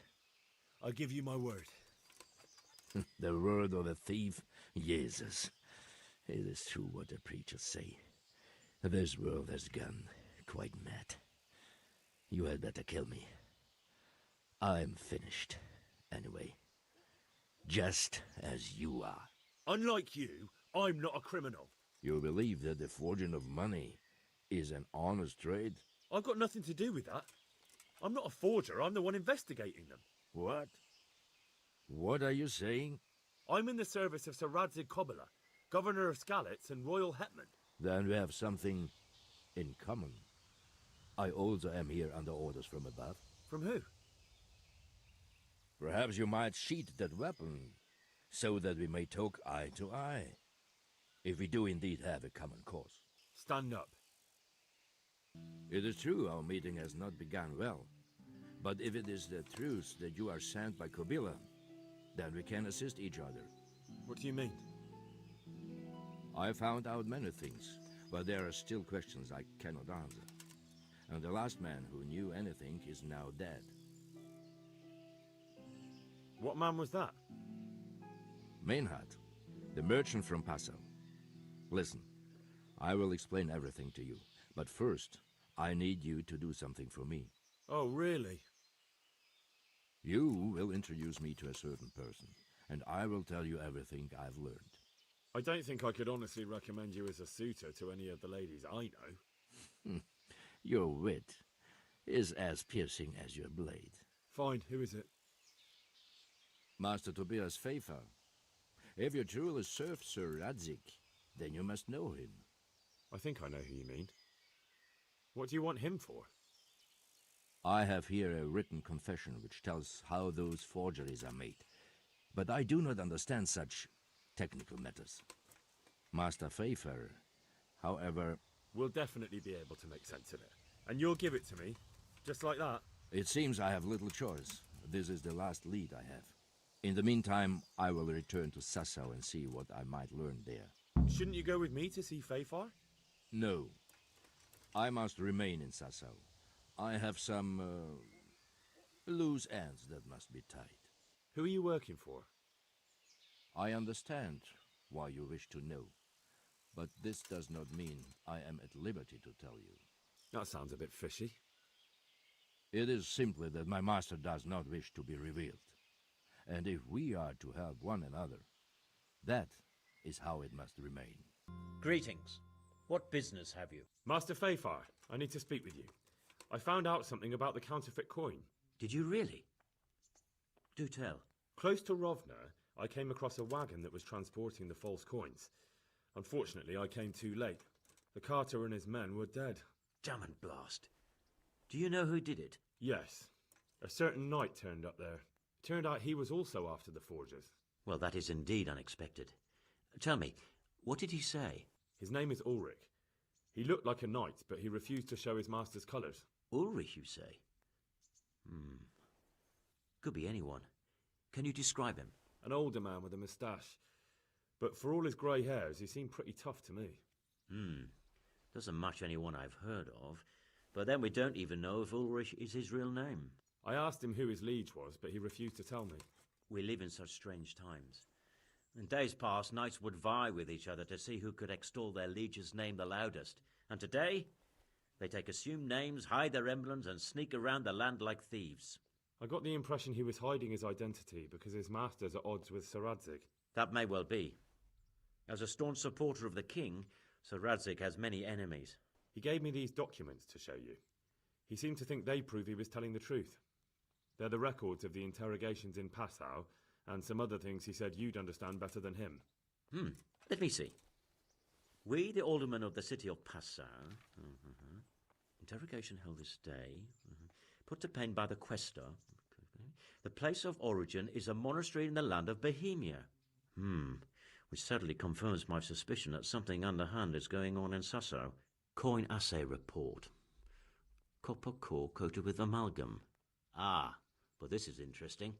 Here's an outline description of how the forgeries are made. I'll have to study it more closely.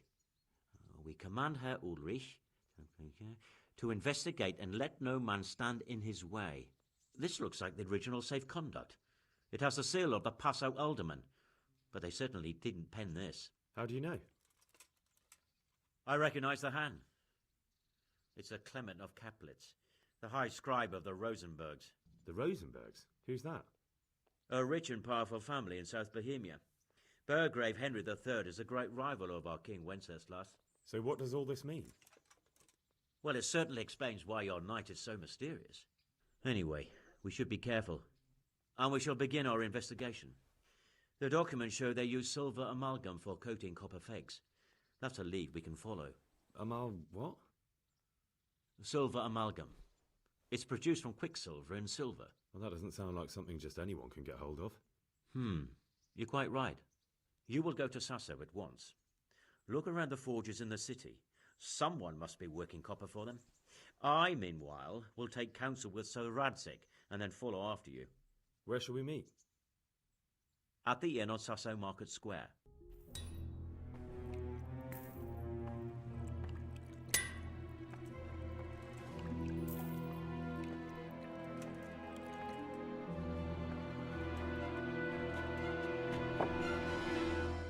Jesus Christ. Who are you and what are you doing here? I'm here at the command of the royal hetman, Sir Radzig Kabila.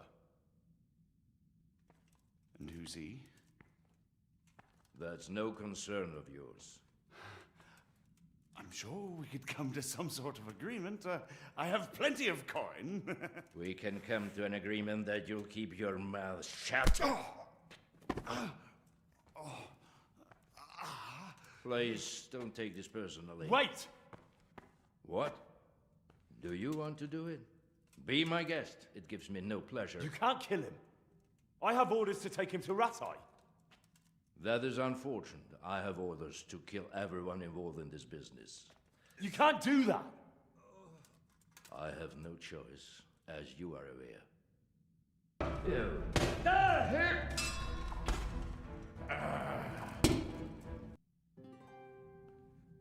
Let's go.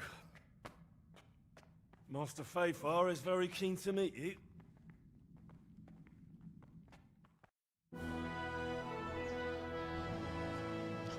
Good work, Henry. Thank you, Master Fayfar. It wasn't easy, I can tell you. I'll take some men and have a good look around there. And what should I do? You should get some rest and go to Rattay. In the meantime, Sir Radzig will have this wretch questioned. Maybe he'll get something useful out of him. All right. I'll see you in Ratai then. Hallowed be thy name. Thy kingdom come. Thy will be done on earth as it is in heaven. Amen.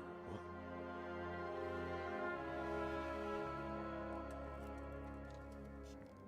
So, you've been looking for us, eh? What is it you want? I hear you're hiring men who don't mind getting their hands dirty. Is that so? And where did you hear that? Taverns and the like? People talk? Well, that's a pretty tale. But no one in any tavern told you to come here and wait, did they? So let's have it.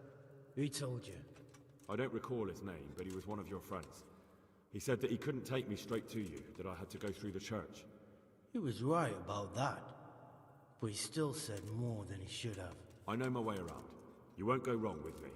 Spare me the boasting. I've got a test ready for you. Let's see how you handle it before you tell us how wonderful you are. What test? Nothing complicated. We used to take anyone who looked like they could keep their head on straight. But not now. Now you can only join if you do what we tell you. Which is what? Steal something? Nah, not theft. If you want to join us, you have to kill Pius. Who's Pius, and why should I kill him? That's none of your business. But I'll tell you anyway, because it's an instructive tale. Pius was one of us, but he fucked up. How? Did he steal something? Yeah, that was part of it. Stole some money, ran away. A few boys died over it. Showed a distinct lack of loyalty. And as soon as he's dead, you can join us. I'll have to find him first. You don't need to find him. We know where he is. Then why haven't you killed him yourselves? It's quite a test. He's hiding in a monastery.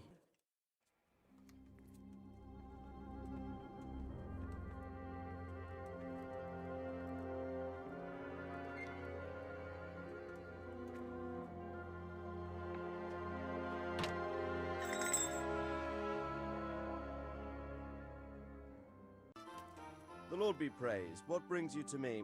Sir, this investigation into the Neuhof massacre... it's getting a bit complicated. What have you found out? I tracked down a gang of robbers who recruited killers for Pribyslavitz. They know the Horsons who torched Neuhof. That's excellent news. Did you find out any more? So far, not much. If I'm going to infiltrate them, I have to do what they say. That means murdering one of their former cronies, a fellow they call Pius. Apparently he was at Neuhof too. You have to kill a criminal to prove yourself to them? Huh. I don't much like the sound of it. That's not the worst of it. This Pius is hiding out in the monastery pretending to be a novice. I'd have to get inside the cloisters to get at him. Good God above, that's another matter entirely. They don't let just anyone into the cloisters, and the abbot won't give up any of the novices. Secular law has no jurisdiction inside the monastery. But this is the second time that something untoward has happened there. First the counterfeiters, now this. I'd be glad to have someone take a look inside. It seems like the only way to find Pius is to join the order. Damned if I know how, though. A bit of meditation and learning would do you good. If it's really the only way to get to him, then you'll have to do it. I'm sorry I can't be of much help. Sadly, my relations with the monastery aren't entirely congenial. You'll have to figure something out for yourself. What should I do with Pius once I find him? Don't kill him. Bring him to the bailiff in Rattay. He'll interrogate the man and give him a fair trial. It doesn't sound like an easy task, sir. Getting into the cloisters, finding Pius, and then getting him to the bailiff. Far from it, lad. But I have confidence in your abilities. I'm Carl. I'm supposed to enter as a novice. We expected you sooner. Weren't you supposed to come here with your guardian? It's been so hectic lately, people will keep turning up out of the blue. He gave me the papers and left me at the gate. You must be used to that, though. I'm not the first novice here, am I? But that wasn't very considerate of him, was it? It's been so hectic here lately, novices arriving one after the other. The last one didn't even have a letter, and you'd think his backside was on fire, the way he kept looking over his shoulder. You took him without the letter? You didn't find that suspicious? My guess is he wanted to hide from someone. But he's a priest and knows how things work in the monastery, so there was nothing to prevent him from being accepted, at least temporarily. You're a different case, though. Are you able to read? Naturally. I wouldn't be here otherwise. So then, are you ready to enter the Order of St. Benedict and renounce forever the temptations of this world? I am. Then you must rid yourself of all your worldly possessions. Sell them or give them to the poor and needy or donate them to the monastery. You may not enter this place burdened by worldly goods. Inside the gatehouse is a trunk in which you will find monk's robes. Put away all your possessions and dress yourself in the habit. Then you may rest a while I go and see the prior to arrange matters for your acceptance. Everything's prepared. It's time for you to take your vows. Do I really have to wear this? You'd better get used to it. You'll be wearing it for the rest of your life.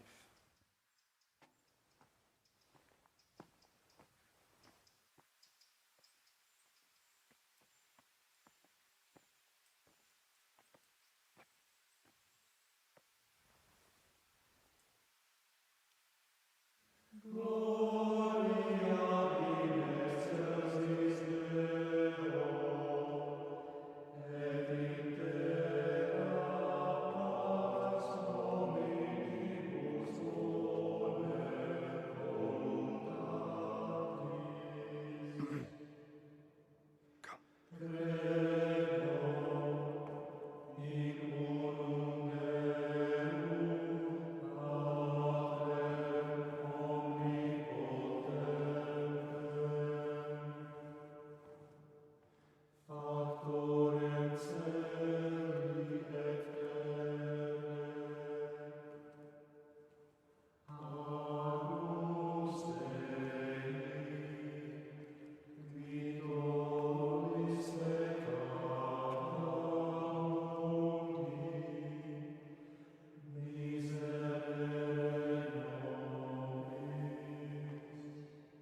Brothers in Christ, we have gathered here today to welcome a new novice into our midst.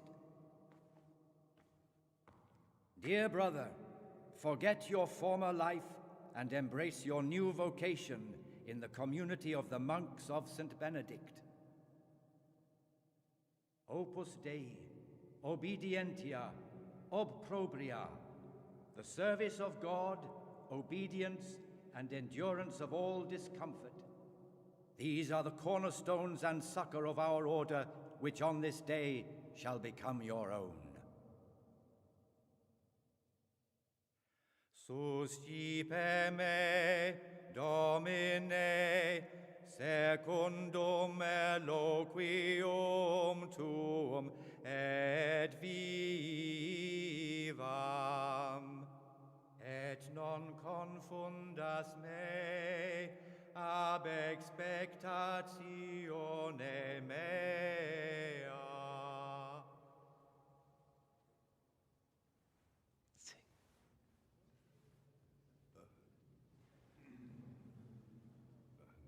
Suscipe me, Domine, secundum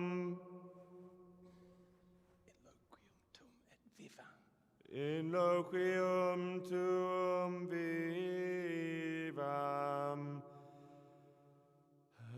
et non confundas me ab expectatione mea.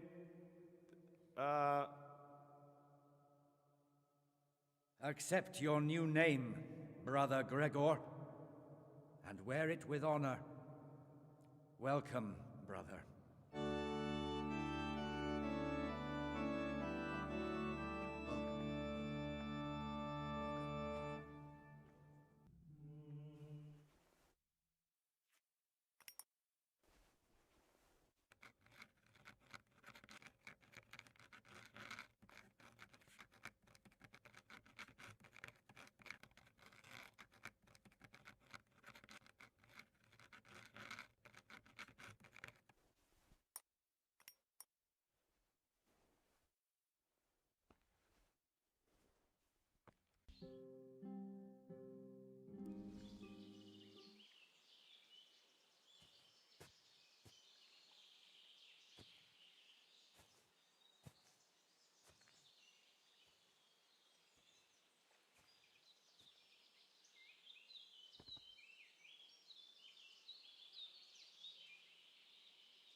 Morning, sunshine. Hope we didn't wake you. Curva. Did you have to sneak up on me like thieves? We are thieves. Besides, we had to make sure you weren't followed. Or trying to lead us into a trap. But enough of this chit-chat. Let's get down to business.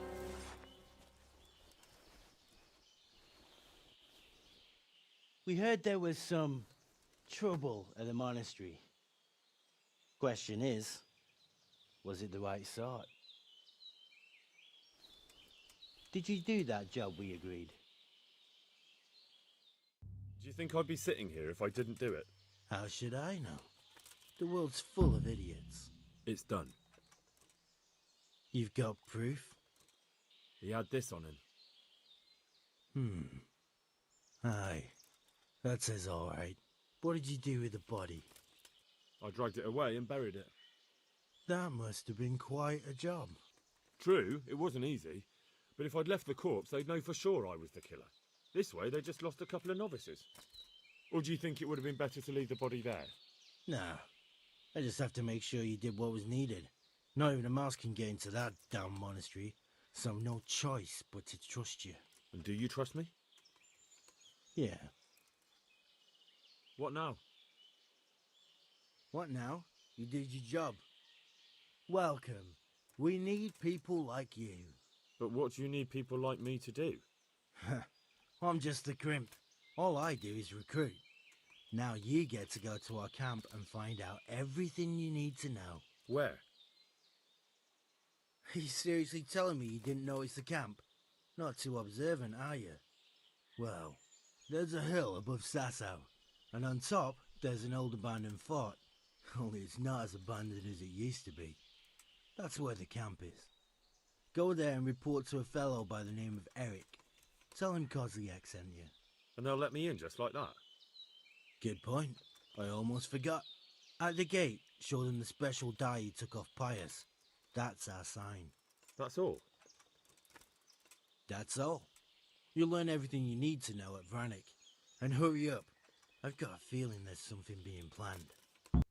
Sir, I have news, and I'm sorry to say it's nothing good. After everything that's happened, you have even worse news. That's almost impressive. I'm afraid so. It's going to happen again, and on an even bigger scale. You're full of good cheer, aren't you? What exactly will happen? It seems the Pribyslavitz encampment was just the start, and they're far from defeated. How did you find out? I found a recruiting agent who works for them, and let him recruit me. Ah, God's holy hat. You never cease to surprise me, lad. And what did you find out? They have another much bigger encampment in Vranik near to Sasau. What do those bastards want? And who the hell are they? To hurt us? Conquer the region? I'm not sure yet, but I can find out. How? I'm one of them now. I have their secret sign. I know where their camp is. All I have to do is go and take a look. That's out of the question. It's too risky. Sire, compared to everything I went through to get this, it will be child's play. I already passed their test. They trust me. Then we'll have to attack them before things get out of hand. Ideally, right now, when they're not expecting us. Once we catch that mangy little shit, we can ask him nicely what he wants.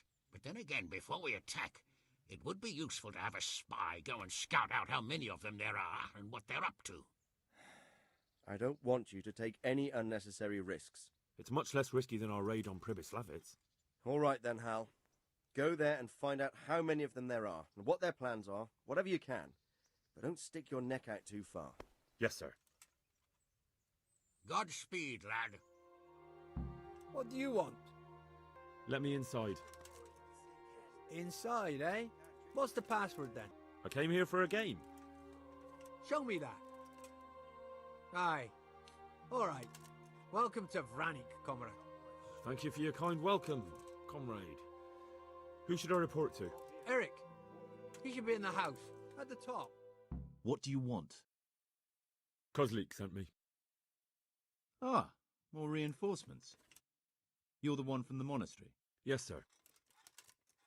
So you really killed that turncoat? Yes, sir. Well done.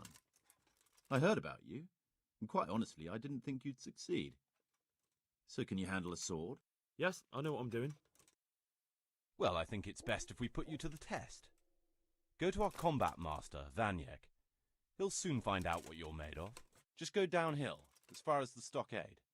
His tent is right next to the training arena. All right, sir. Are you Combat Master Vanyek? Aye, that's me. What do you want? I'm Henry. Eric said you'd try me out to see how good I am with a sword. Ah, another greenhorn. Nice to see Kozlik's doing his job. Mind you, most of the peasants he sends me couldn't fight a pile of manure with a pitchfork. Hey, don't I know you from somewhere? You look familiar. Yes, you taught me sword fighting in Skalis. Wait now. Yes, I do remember. We met at the alehouse. Well, I'm glad you made it out alive. I took to my heels before it even started. All right, let's see what you're good for. Have you got a weapon? If not, you can borrow one over there. Now, are you ready? Ready as I'll ever be. All right, let's see what you're made of. Jesus, you got me. You're a lot better than most of the fuckers here, lad. Well done. I've had a bit of practice. So I see. I'll tell Eric what you've got in you, don't worry about that. But so you don't think old Vanyek has passed it, I'll teach you one trick you'll be glad to know. Oh, that's very generous of you. Well, I don't want to take it to the grave with me. All right, listen. Before you start twisting and turning, take a good firm stance with your legs wide apart, like this. As if you're about to let off a huge fart. I think I've got it. Thanks. Sir, may I... What is it? I went to the fight master as you ordered, and I... What's the matter? Lost your tongue? I think I know what's troubling the young master. He's surprised to see me here. And the feeling's mutual. When did you start recruiting Radzig's people, Eric? Radzig? Indeed. This boy is very dear to him. And I expect he's looking for this? Am I right, young man? You bastard.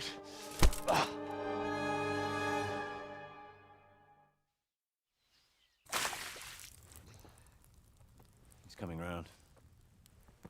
I apologize for the discomfort, but it's for your own safety. And ours, of course. You can count yourself lucky, lad. I'm gonna keep you alive. I'm sure your father will pay a nice fat ransom for you.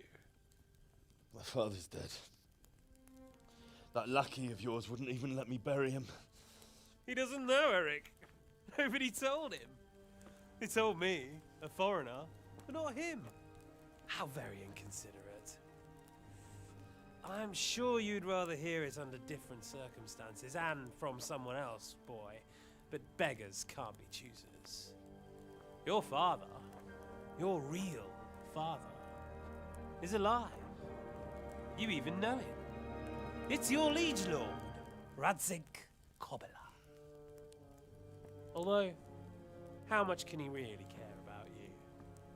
Here you are, a homeless orphan, and he still hasn't acknowledged you. Your parents are both dead, aren't they? I thought so. And yet, Radzig still hasn't told you the truth. Could it be that he's ashamed of you? I wonder if you'll want to pay that ransom after all. Well, best not think about that.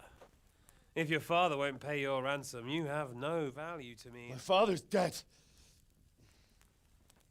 I understand why you feel that way. My own childhood was not dissimilar. How strange that we should have something in common. But I've delayed long enough. Now it's time for you to tell me why you came here.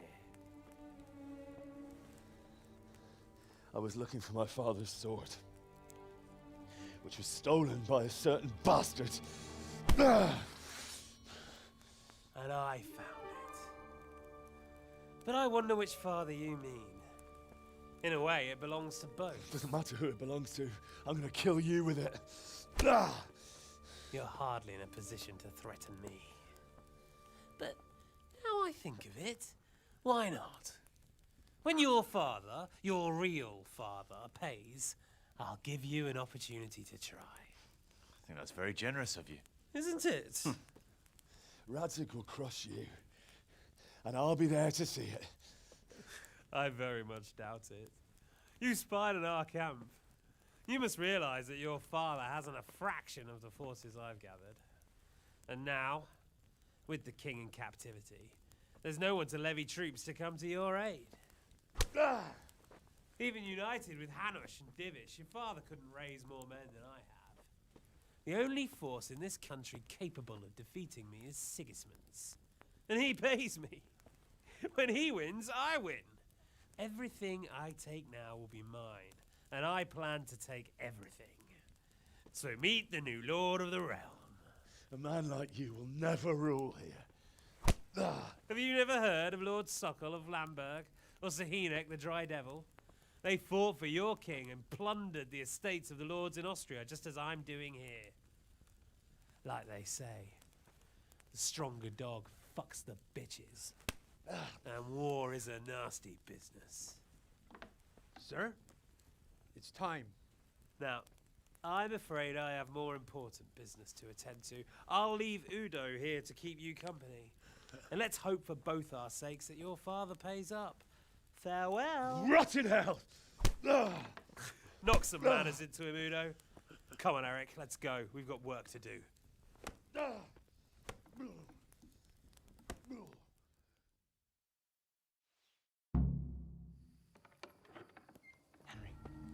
Henry, wake up. Can you hear me? Jesus, that brutally worked you over. Here. Try to drink.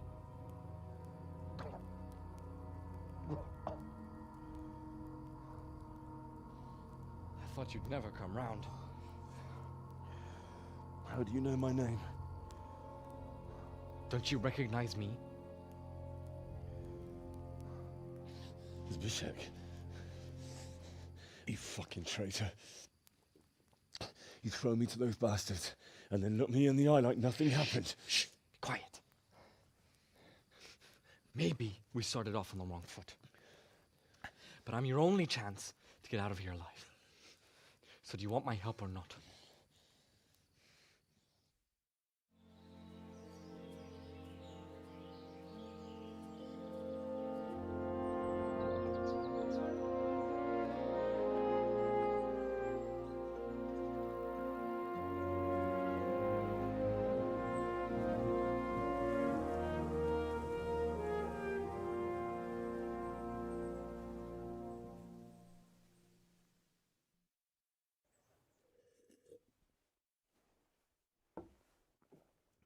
Any word about your boy, Radzig? Nothing yet. Let's hope he hasn't done anything rash. Wouldn't surprise me given the balls that he has. Now, I wonder where he might have got those from. Don't start, Hanush.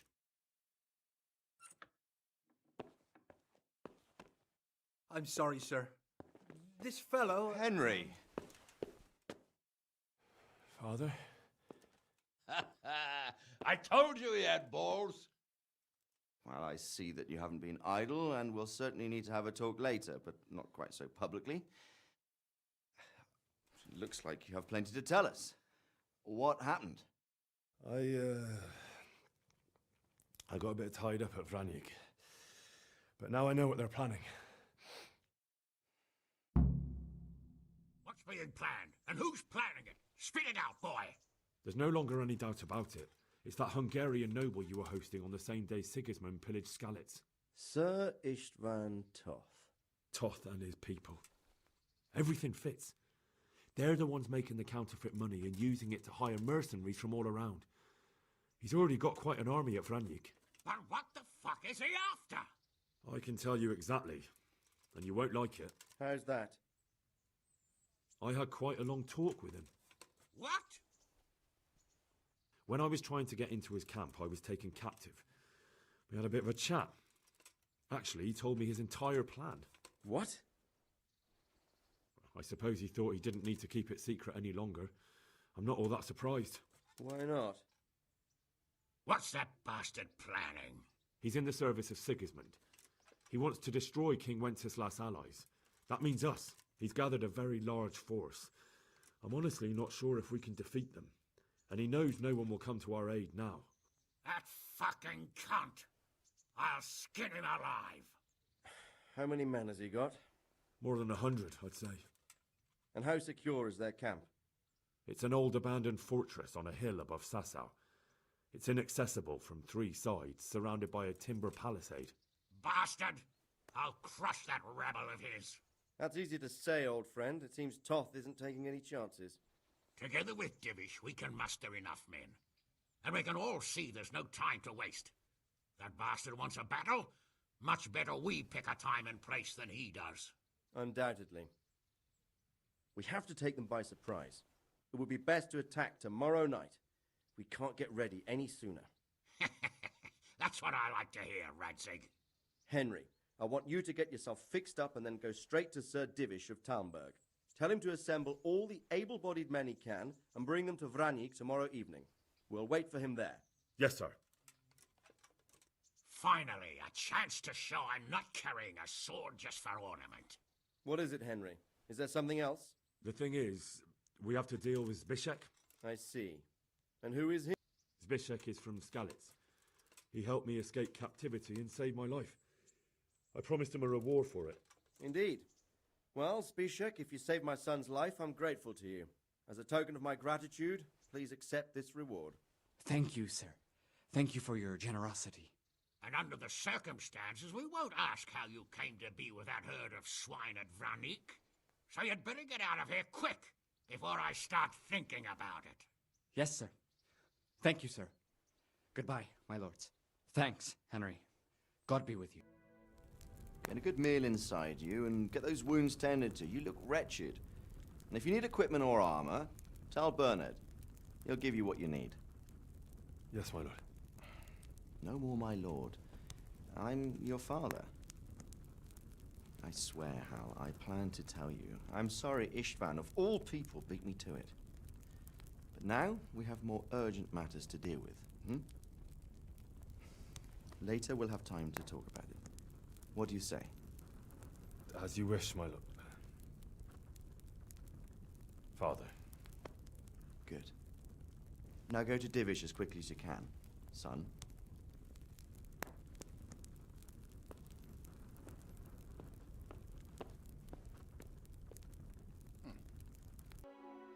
Sir, I bring an urgent message from my father. From Sir Radzig and Hanush. I take it you've heard. What does your father want from me? I found out who's behind all the unrest in the region, and Father and Hanush have decided to put an end to it all. What? So who is responsible for all our recent troubles? You may have met him. Istvan Toth. No, I haven't met him. But Sir Radzig said he'd been here to visit before the raid. I don't suppose that's a coincidence. What kind of man is he? What is he after? He's in the service of King Sigismund, and he's fighting the nobility who support King Wenceslas. They've amassed quite a force at the old stronghold above Sasau, and they're planning to attack very soon. Father and Hanush have decided to move first and destroy him before he's prepared. Oh, for Christ's sake. When? And how? Tonight. They send word for you to muster your men and rendezvous with them at Vranik. This is madness. Maybe it is. But I fear that Radzig and Hanush are right. The sooner we cure this pestilence, the better. Gather the men and make ready. We march tonight. Leave only as many as you must to guard the castle. Very well, sir. As you command. Will you be coming with us? Yes, sir. I have some scores to settle with them.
Well, Divish.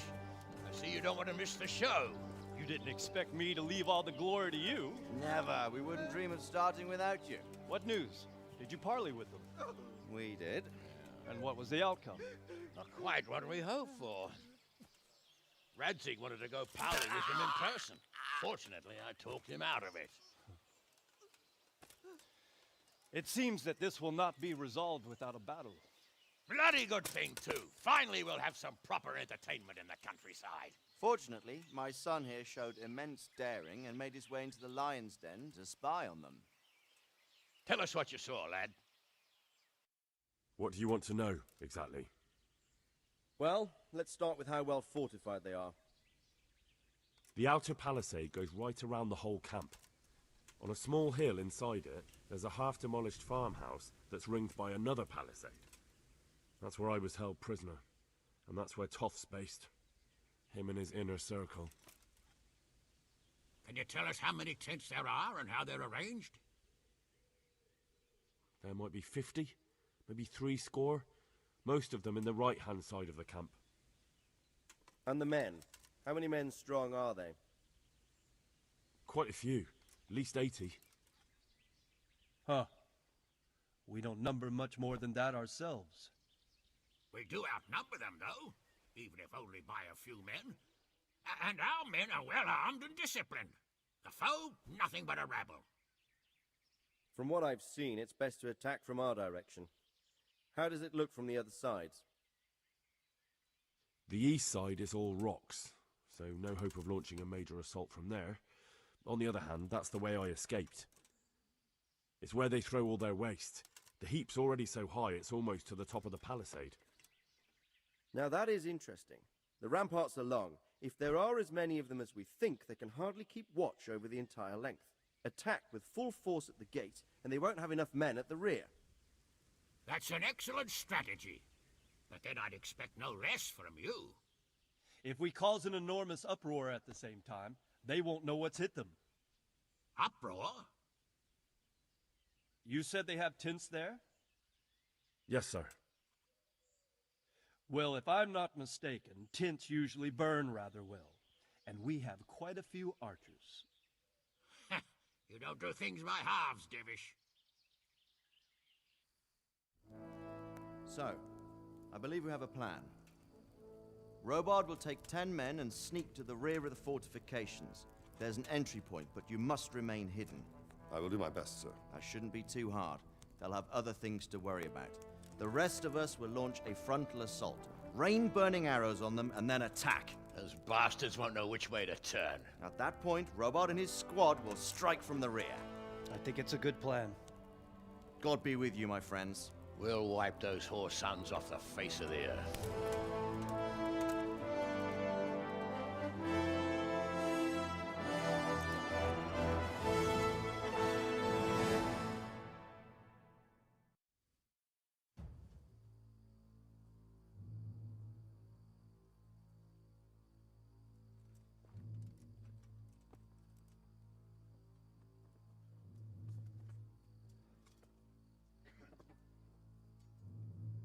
Listen up now. We are about to meet the rabble that have been trying to hurt us. Pillaging, killing, raping, and generally being a thorn in our side for long enough. They may be hiding behind a stockade, but they are still a pack of curs who are no match for men like you. And tonight, we are going to festoon these trees with corpses. First, we will set fire to the little hornet's nest. Then we'll keep them busy by the gate. And when we've made it nice and hot for them, Sir Robard and his men will pounce on them from the rear. And we will hack them to pieces. Have you got it? Yes, sir! Good. Now, when we reach the ramparts, the archers will cover the men climbing it, and the men with the battering ram. Any of these fuckers foolish enough to stick his head outside the stockade is to lose it at once. Understood? Yes, sir! Glad to hear it. Now, let's do it! Forward!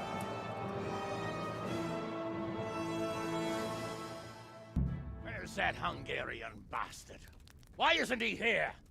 Don't tell me no one was in command! It does rather look that way, Hanush.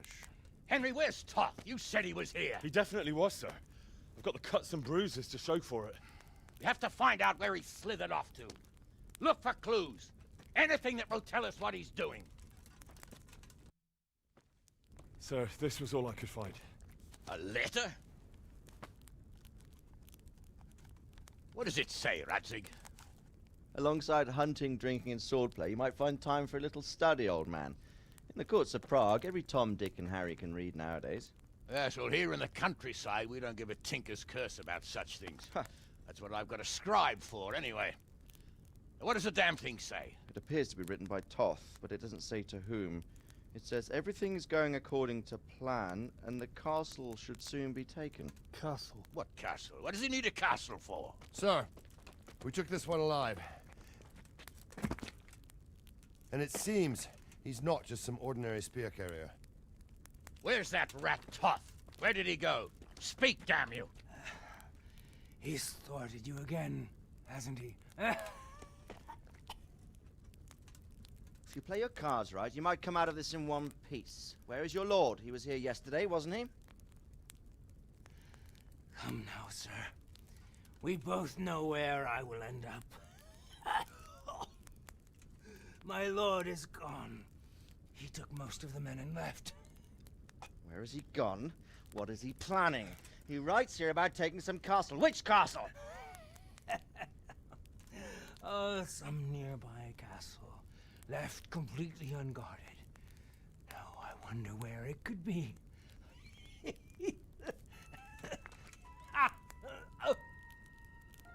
What are you saying, you horse son? Talmberg. Did he go to Talmberg? You'll never get him!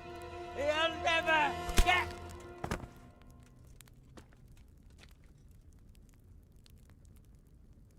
What?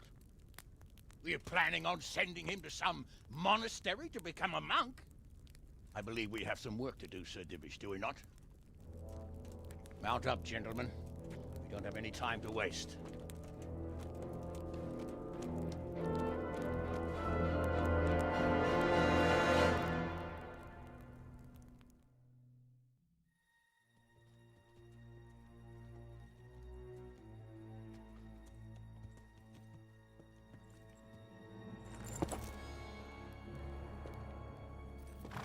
Halt! Who goes there? Greetings. We were ambushed. We need assistance. We have wounded men here. Open the gate. The Lord be praised. Here! Come on! Come on!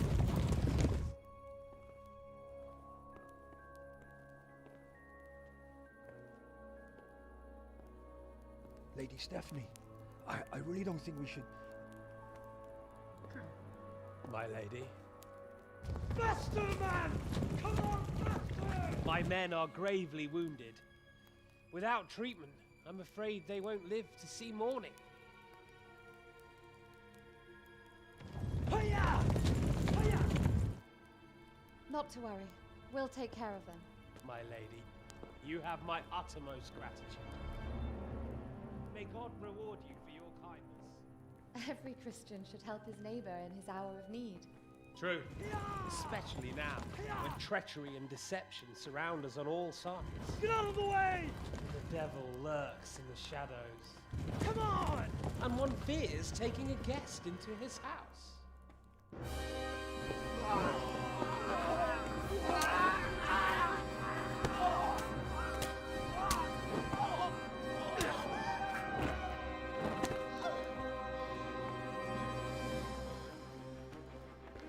Signal the others.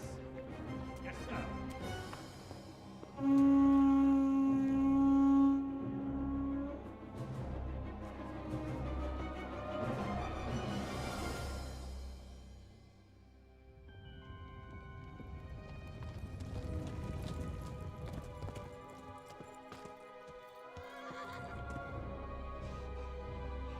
Oh no. We're too late. Quickly! Follow me!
out, you rat!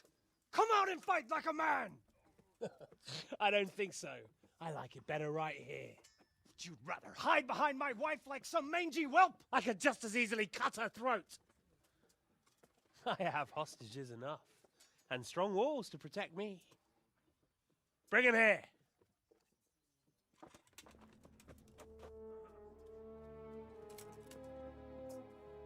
Radzig? What do you want, you viper? Let me think. Actually, there's nothing I want from you. Except maybe to see you all die. Fire! Burn it down!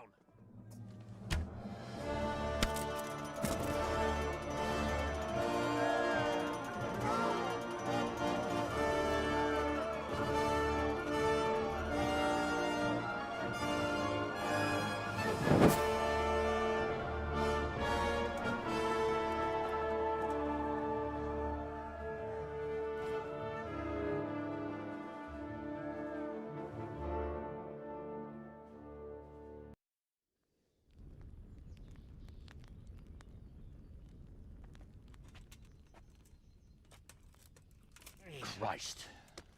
Are you all right? I'll live. Whew, but I don't think I'll be wielding a sword for a while. Oh, we have men enough for sword wielding. The good Lord is harder to come by. How the hell did they get Radzig? I didn't make it to the gate. He was charging against reinforcements from the castle. We have to save my father, somehow. And we have to save my wife and get our home back. My friend, I think you know as well as I. We have to lay siege. No. No, that is our last resort.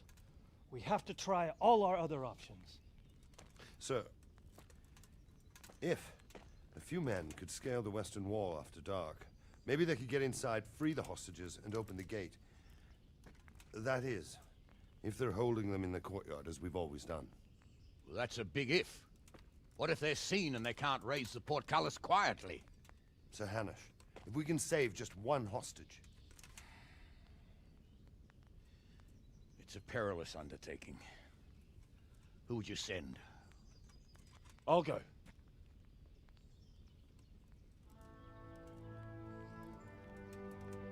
Then let us make ready.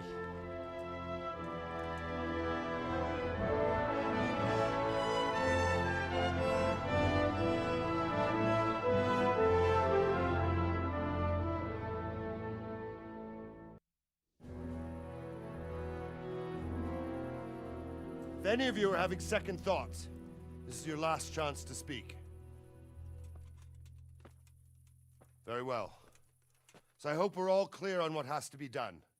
We need to free the hostages to deprive Toth of his advantage.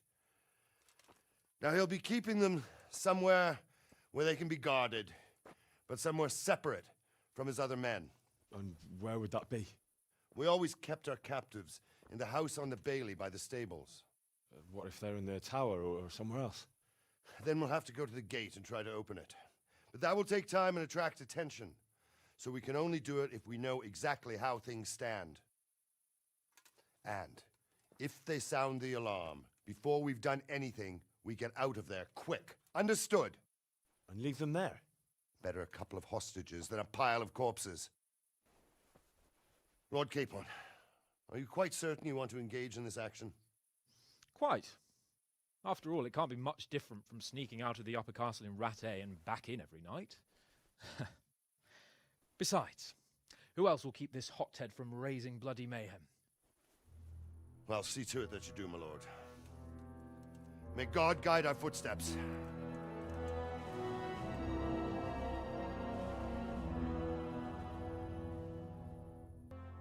Where's Sir Radzig and Lady Stephanie? Lady Stephanie? She's not here. She must be held somewhere else. Where? Where is she being held? And where's Sir Radzig? I suppose the lady might be in her chamber. We don't know anything. They herded us here and told us not to move a muscle. Damn it all. We'll have to go back empty-handed. I really thought we could pull it off. We're not going anywhere. Not without my father and Lady Stephanie. And how are we meant to find them? They're not in the stables or anywhere nearby. You want to creep right inside the palace where Toth's men are everywhere? Yes. We can't leave them in Toth's hands. It was hard enough getting this far, but going inside is madness. What good will it do them if we get caught? Then we mustn't get caught. Listen, Hal, I can appreciate your stubbornness, usually. But this could cost us our heads. At least we saved those other people. I suppose you're right. It would be foolhardy to go on. Well, I'm glad you've come to your senses. Let's get the hell out of here, then. Come on, then.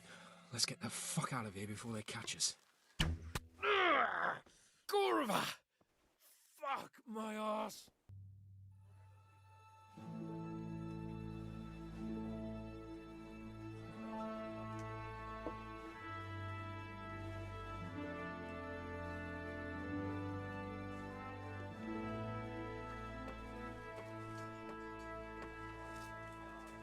It seems, Robard, that we're running out of options. We don't have enough men to scale the walls with ladders. And we can't afford to lose any more. We can only take Talmberg by a ruse or with superior numbers. Ruses have failed, and we don't have superior numbers. Then we are left with no choice but to build a trebuchet. To demolish my own walls. Where is Master Fafar? He's waiting. We sent for him as soon Bring as... him to me. Let's not waste time.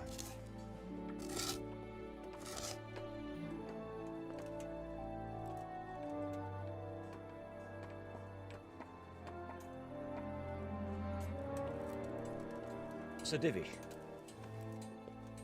You will build me a trebuchet, Master Tobias. Trebuchet, my lord. That's not entirely in my field of expertise. We have to take back Talmberg. Yes, indeed, sir. I understand that. And you are the best engineer we can rely on in the whole fiefdom. Oh, well, thank you, my lord, but it's just that I've never built a trebuchet before. This could take some time. Then you'd better get to it. Bernard will go over the plan of attack with you.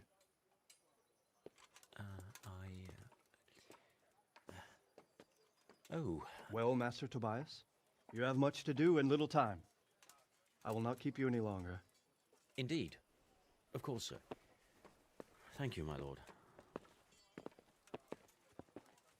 How are the preparations proceeding in the other camps? As well as can be expected under the circumstances. There are still many things that need doing, but I just don't have the time for them. No, you don't. Henry. Yes, sir. I would like for you to help with the preparations in the encampments. Gladly, sir. Robard will brief you. That'll be all.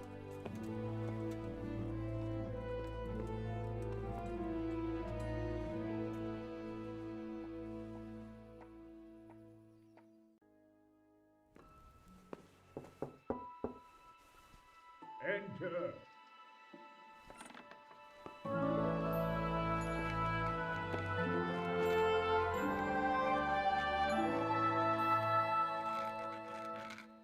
Huh? By the horn of Joshua, you startle me. I thought you were urban. What do you want? Sir, Tobias Fafar, the master builder and engineer from Skalitz, sends his greetings. Fafar? Tobias Fafar? I've heard of him. He invented an interesting mining machine. What does he need? Sir, have you heard what's been going on in Talmberg? I've heard a thing or two. Is it true the castle's been taken? It has, and we want to take it back. Master Fafar has been given the task of building a trebuchet, but he's not sure he can manage it. I doubt it myself. Building siege engines is an entirely different kettle of fish than mining. Damn, I'd like to rain some boulders on those heathens of Sigismund's. Well, did you find anyone? I did. And? He's dead. He was an assassin, all right. Lord have mercy. Was it Pekar? Yes. I saw him all too clearly. So they are after me. I knew it. Sweet Jesus, there'll be more. I need to hide away somewhere. Come to Talmberg. You'll be surrounded by a whole garrison there. Yes. Yes, I suppose that does make sense. Thank you, Henry. I'm in your debt. We'll meet at Talmberg. A well-chosen site. You want to strike the gate, do you? True. We don't want to do more damage than necessary. I quite understand. Sir Toth is holed up there, is he? Just so, Master Conrad.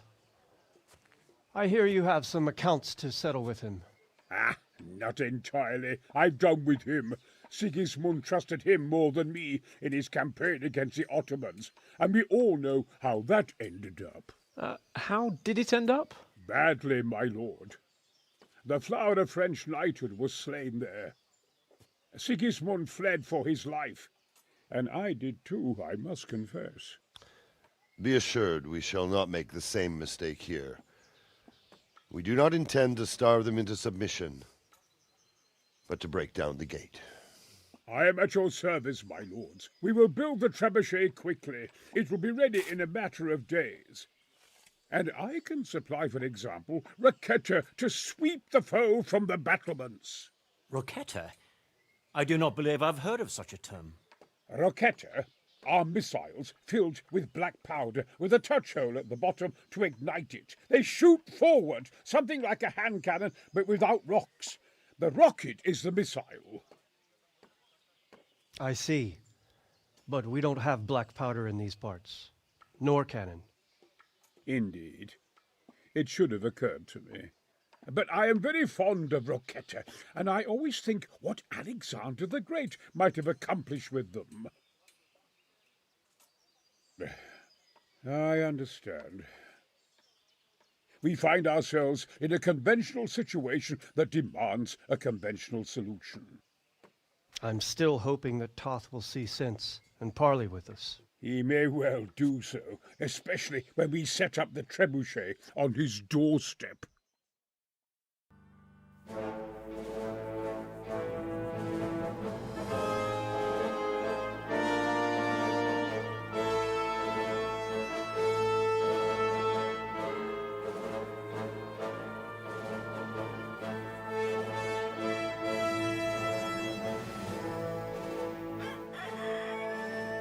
Now, let's see how strong those walls are.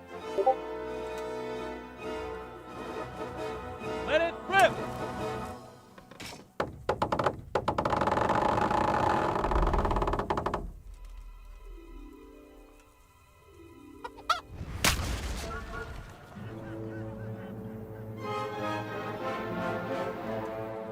That was just the first shot.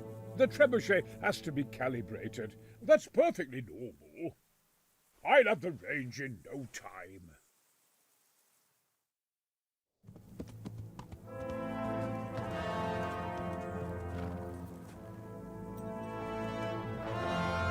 Move! Move! Damn it, I have to get to Sir Divish! Sir! They're coming! There's no time! Someone bring water! Breathe, man. You'll be all right. Who's coming? There's an army on the way. And they're carrying the colors of Havel Medic of Waldeck. And they're very close. Havel Medic?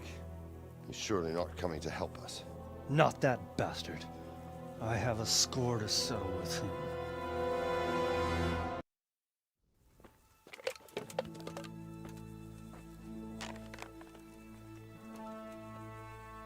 Gentlemen, Toth's reinforcements are about to descend on us. That swine. How many men? We don't know exactly, but there are many, and they will probably be here by dawn. So soon? How is it that we knew nothing about this before? The whole land is in chaos. It's a wonder we can find out anything at all. If they attack from the rear... We'd be finished, just as Toth has been planning. The sneaky weasel. He's been one step ahead of us the whole time. Not this time, though. What are you thinking? Robard, how do you think the weather will be tomorrow? Well, sir, if my joints don't deceive me, and they rarely do, it'll rain. It'll rain buckets. Here. We'll make a stand here, I and Radzig's men. You will wait until they charge us, and then strike them from the rear, here and here. If we succeed, we'll have it over and done with before they notice anything in Townburg. It might just work. But we'll have to leave someone in the encampments in case they do come out of Talberg. A few men will be all I need. Well, that depends on whether you can hold out. We don't even know how many there are. We will hold out. I'll give the orders to my men. We will be ready.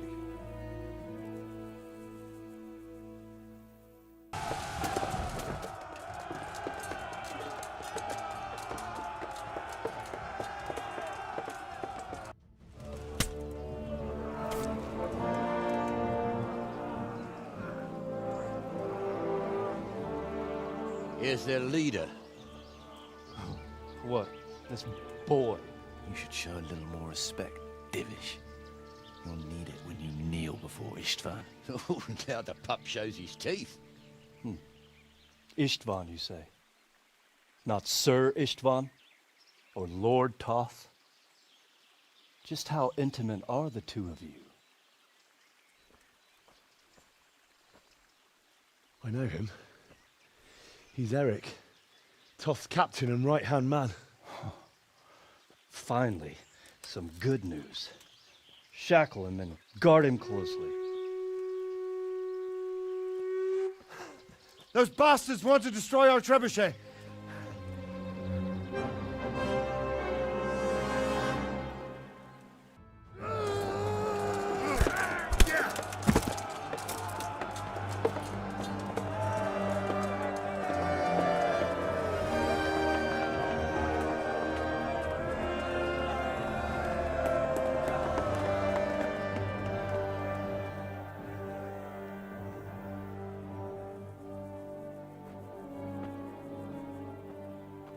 Well?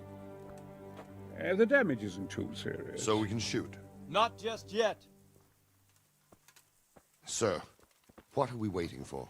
You've heard his threats, Robard. Do you want him to kill Radzik and my wife? We have to consider all our options. And it would be a shame to destroy the castle, too. But how do we get that rat out of there? So, I might have a solution. What about exchanging hostages? He was the captain at Vranjik, and he brought Istvan's reinforcements here. He seems to be on very intimate terms with Toth. He might be able to tell us something. And he might even be as valuable to his lord as Lady Stephanie and my father are to us. You're your father's son, by God. You're a godsend, lad. You're right. We'll interrogate this whore son, and then decide what to do next. Come to my tent when you've rested.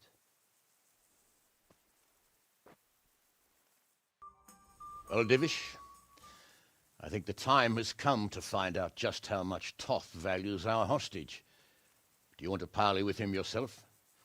I think I'll leave that to you, Hanush. So be it. I'll do my utmost. Bring the hostage below the battlements.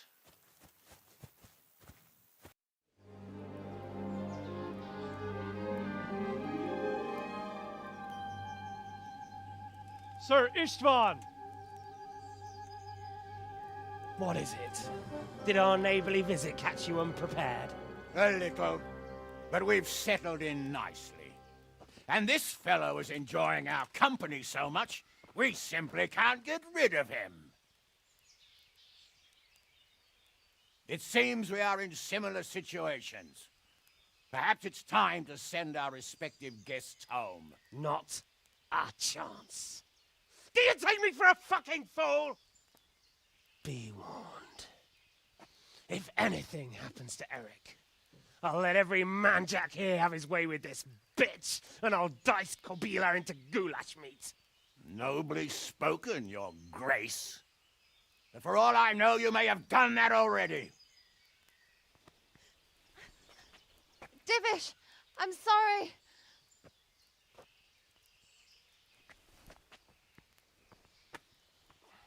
Greetings, friends. Fear not, Lord Toth is treating us like royalty. They're unharmed, as you can see. But don't try any tricks, or they won't be for long, Hanush.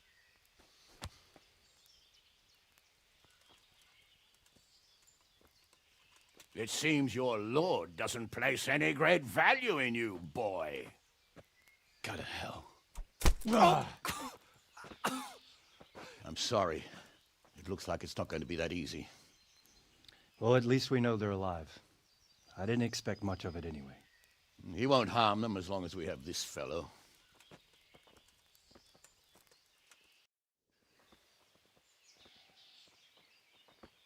Well, friends, what do you suggest? I'd say we have no choice but to attack. It's a great risk, Robard, with Stephanie and Radzig inside. I know how you feel, sir, but Toth is no fool.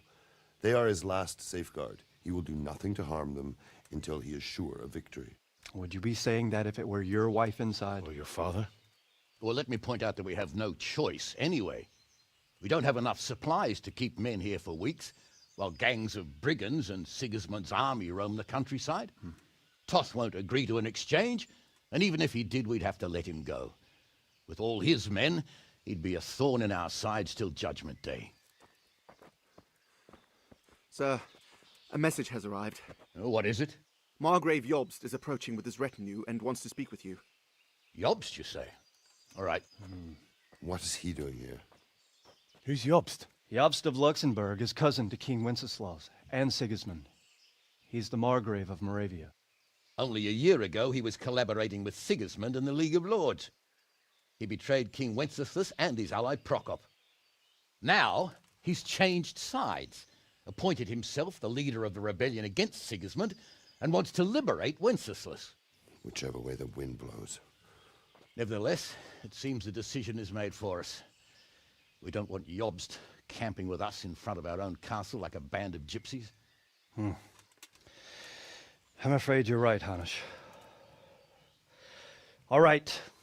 We'll let the men rest a while and then attack. Come to me when everything is ready.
Sir, we should give the order. Let's see if Istvan Toth can worm his way out of this one. Don't tempt fate, Hanish. Istvan! It's over!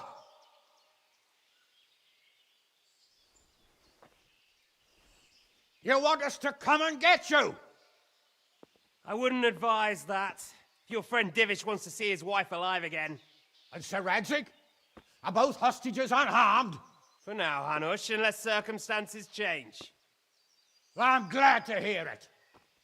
My guest is also safe and sound, but he's also quite keen to go home. I imagine you feel the same way. It's been a long time since you warmed yourself at your own hearth. I'm in no hurry. I've plenty of supplies here, grand view and excellent company. What more could I want? Your freedom! Freedom? Freedom to get an arrow in the back? Sir, we're all noblemen here, all bound by honor. I give you my word as a knight and lord, and that of my companions. If you release Lady Stephanie and Sir Radzig, you may leave the castle with your men and go on your way unharmed.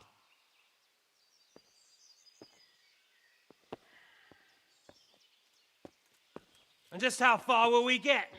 What good will it do me if your men attack us in the woods instead of here? If you give me your word of honor that you will leave and never return, I promise you safe passage to the boundary of this fiefdom. What happens after that is up to you and the will of God Almighty. Very well then, but I want a small safeguard. I'll give you her ladyship, but Radzig comes with me. I'll release him in Skalitz. Out of the question! Is our word not good enough for you? Is mine not good enough for you? I swear I'll release him when I get to a safe distance. I'll go with him, Hanush. Let the Lady Stephanie have her freedom now. Father! Don't worry, son. I trust Lord Toth's self-interest more than his word. He wouldn't be fool enough to harm me. If you're certain, Radzig. Prepare horses and supplies, and tell your men to pull back. We'll come down. You heard him. Get to work. And any man who breaks his truce answers to me. So, are you really going to let them go? My word is my bond, Henry. He's a cutthroat and a liar. Good men are dead because of him. What's to stop us from skewering him as soon as he sets foot outside? Our honor! If you let him go, he'll do the same again. Or worse. God's justice will find him. And then, he'll get a taste of my mace. If we break our word of honor, we have none. And without honor, we are nothing. Never fear. Your father will be all right. We'll hunt down those vermin yet.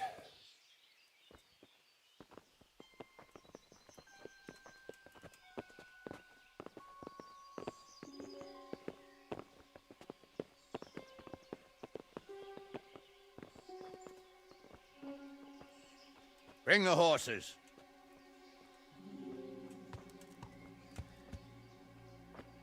Here she is, as I promised. Not a hair on her head harmed. Divish! Stephanie. Forgive me, husband. I'm sorry For what? for letting them into the castle. Come now, my dear. You're not to blame.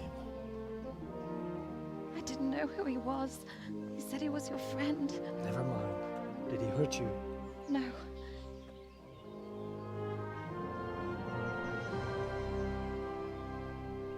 I hope your word can be trusted. Certainly more than yours. If everything goes as agreed, I'll set Radzig free in Skalitz. If anyone tries to follow us, I'll kill him. We won't. My apologies for keeping you from your father, but you'll see each other soon enough. Oh, I almost forgot. Your sword. I expect you'll want it back after all the trouble you went to.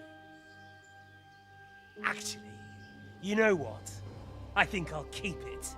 As a memento. This isn't over. I'll find you. I look forward to it. Yeah!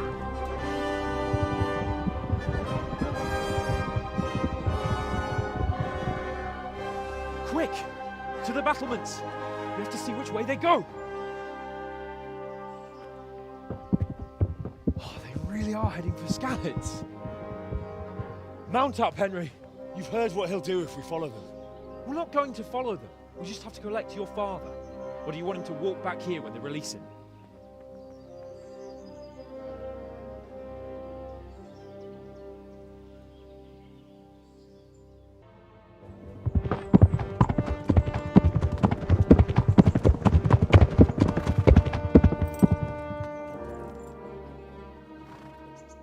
There's no sign of them. Move on.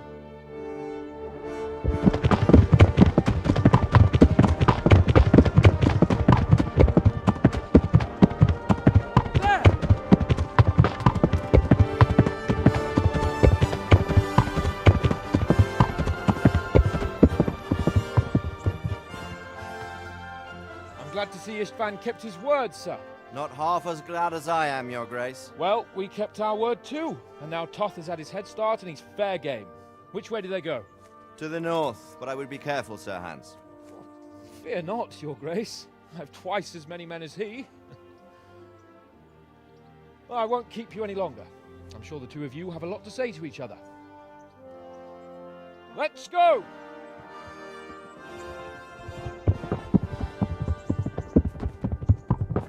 right, Father? I am. They treated me quite decently. Although they did steal my horse, so I'll have to go back on foot.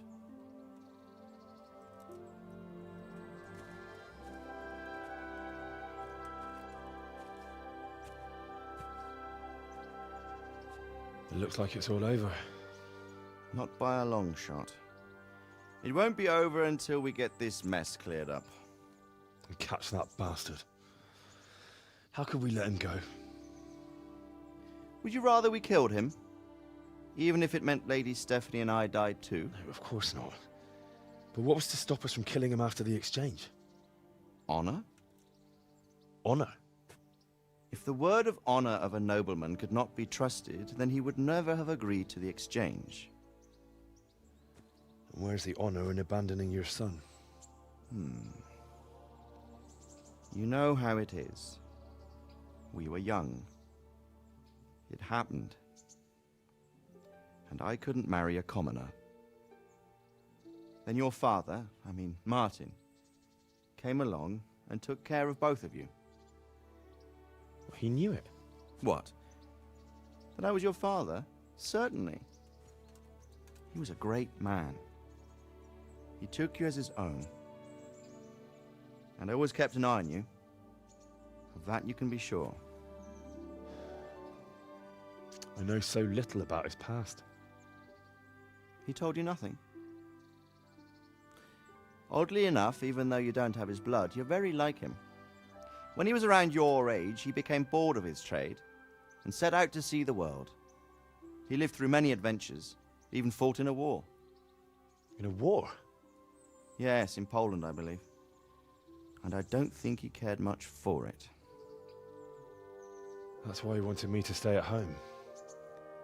He spent some time in Prague, then settled in Kuttenberg. But it seems he quarreled with someone there and finally ended up here.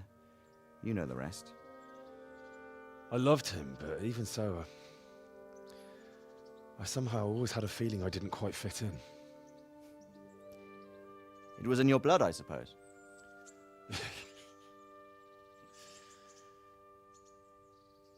I lost the one thing I had left from him. Your sword. Ah. The sword. It's not my sword. It's yours. For a moment there, it was so near, yet so far. Oh, well, it can't be helped. It was almost within my grasp, but just then I had something else on my mind. Well, I think we may yet have a chance to get it back. This business with Toth is not yet over, unfortunately. That's a chance I'd welcome. Not just to get the sword, but that bastard Istvan too. And then I'll find that German whoreson who torched Skalitz, and I'll slay him with it. I'll never forget his face. Or his name. Mark Vart von Aulitz.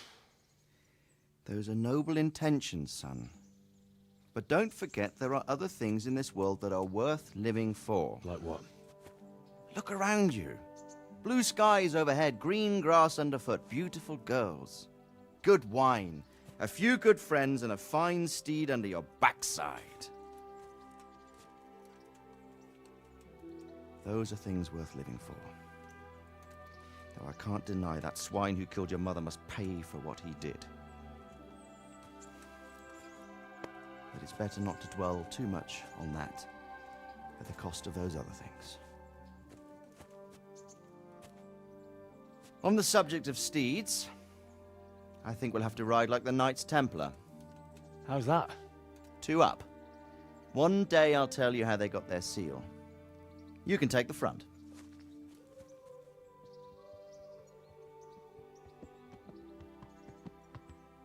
It's like I always imagined it would be, teaching my boy to ride. Although it would be better if you were a little smaller. My word, it's all go today, isn't it? I wonder who this is. I think I know. It's Margrave Jobst. The king's cousin? I wonder what he wants. I guess we'll find out soon enough.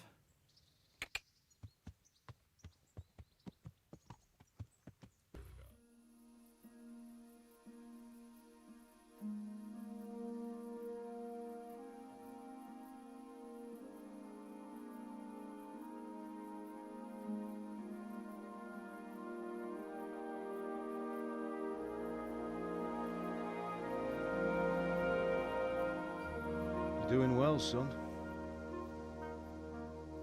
Father. Come now. You know who sired you. That doesn't matter now.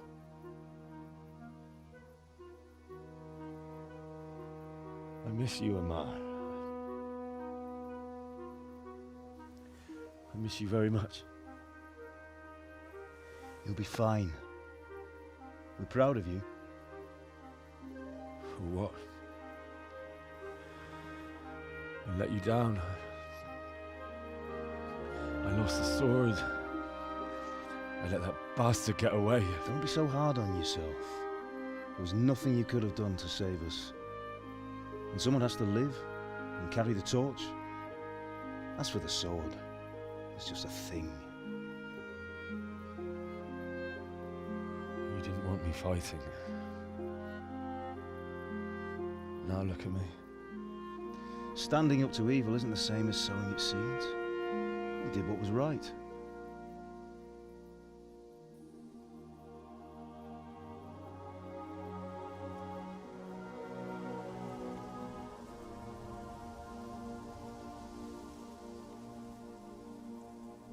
I have to leave you now. Oh, please. You know I can't stay.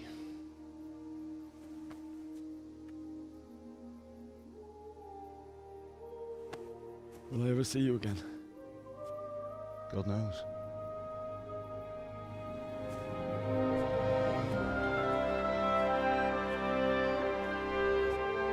Make her proud.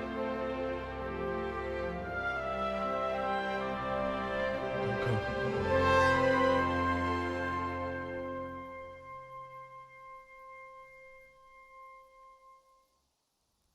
go. Oh, don't go. No. What on earth were you dreaming about? I couldn't wake you, and it's well past dawn. Sir Radzig wants you at the upper castle. The lords are in council with Jobst. Right. I'll go straight away.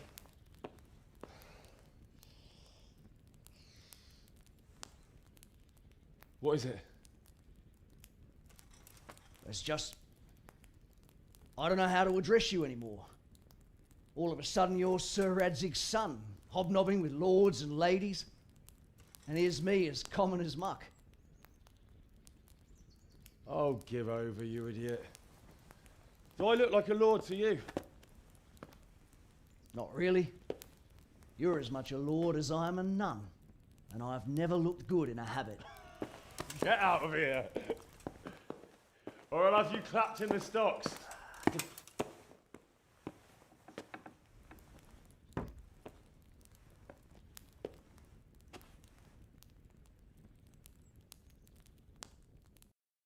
Ah, Hal. Are you going to the meeting with Margrave Jobst as well? I am. What about Istvan? I assume... That we didn't catch him? No. Because if we had, you'd be the first one to know. Have no fear. We'll get him eventually. I hope you're right. Anyway, let's go and see what Jobst wants from us.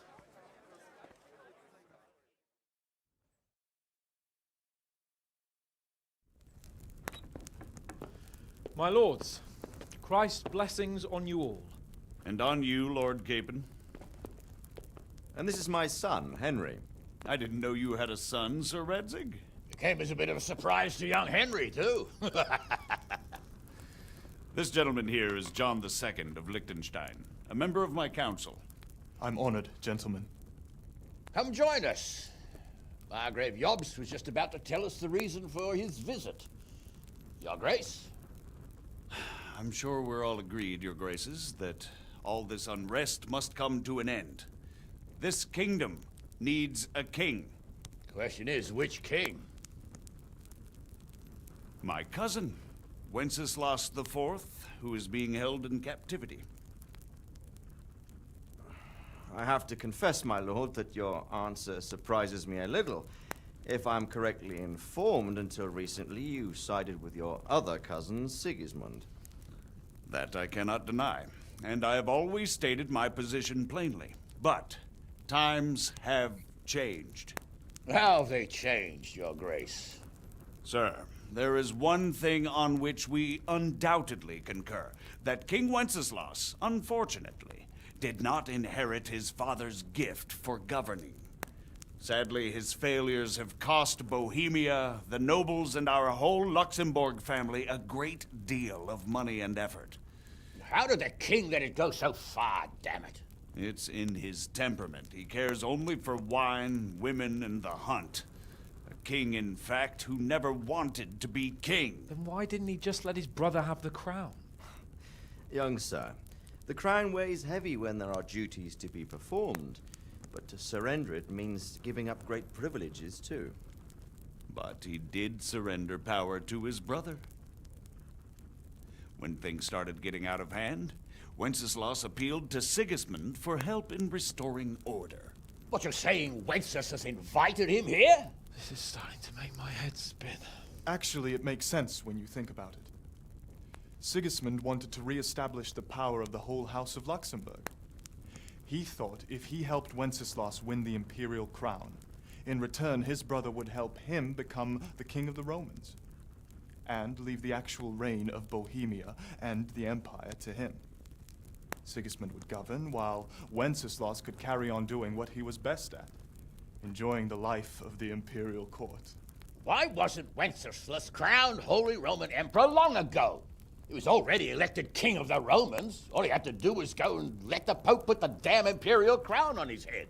Who knows? Maybe he'd prefer hunting and consorting with bathhouse wenches to spending time with the Pope.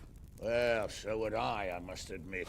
Sigismund's plan seemed sound enough, but it didn't quite work out, did it? It worked for a while. He and his brother reached an agreement. Sigismund took over administration of the kingdom and began planning Wenceslas's journey to Rome for the imperial coronation. But then Wenceslas realized he would just be a puppet with a crown. I must say, Margrave Jobst, Wenceslas and Prokop behave rather like naughty children in need of a good clout about the ears. Sigismund would agree. He was already planning his rule of Bohemia, and all of a sudden, the rug was pulled from under him.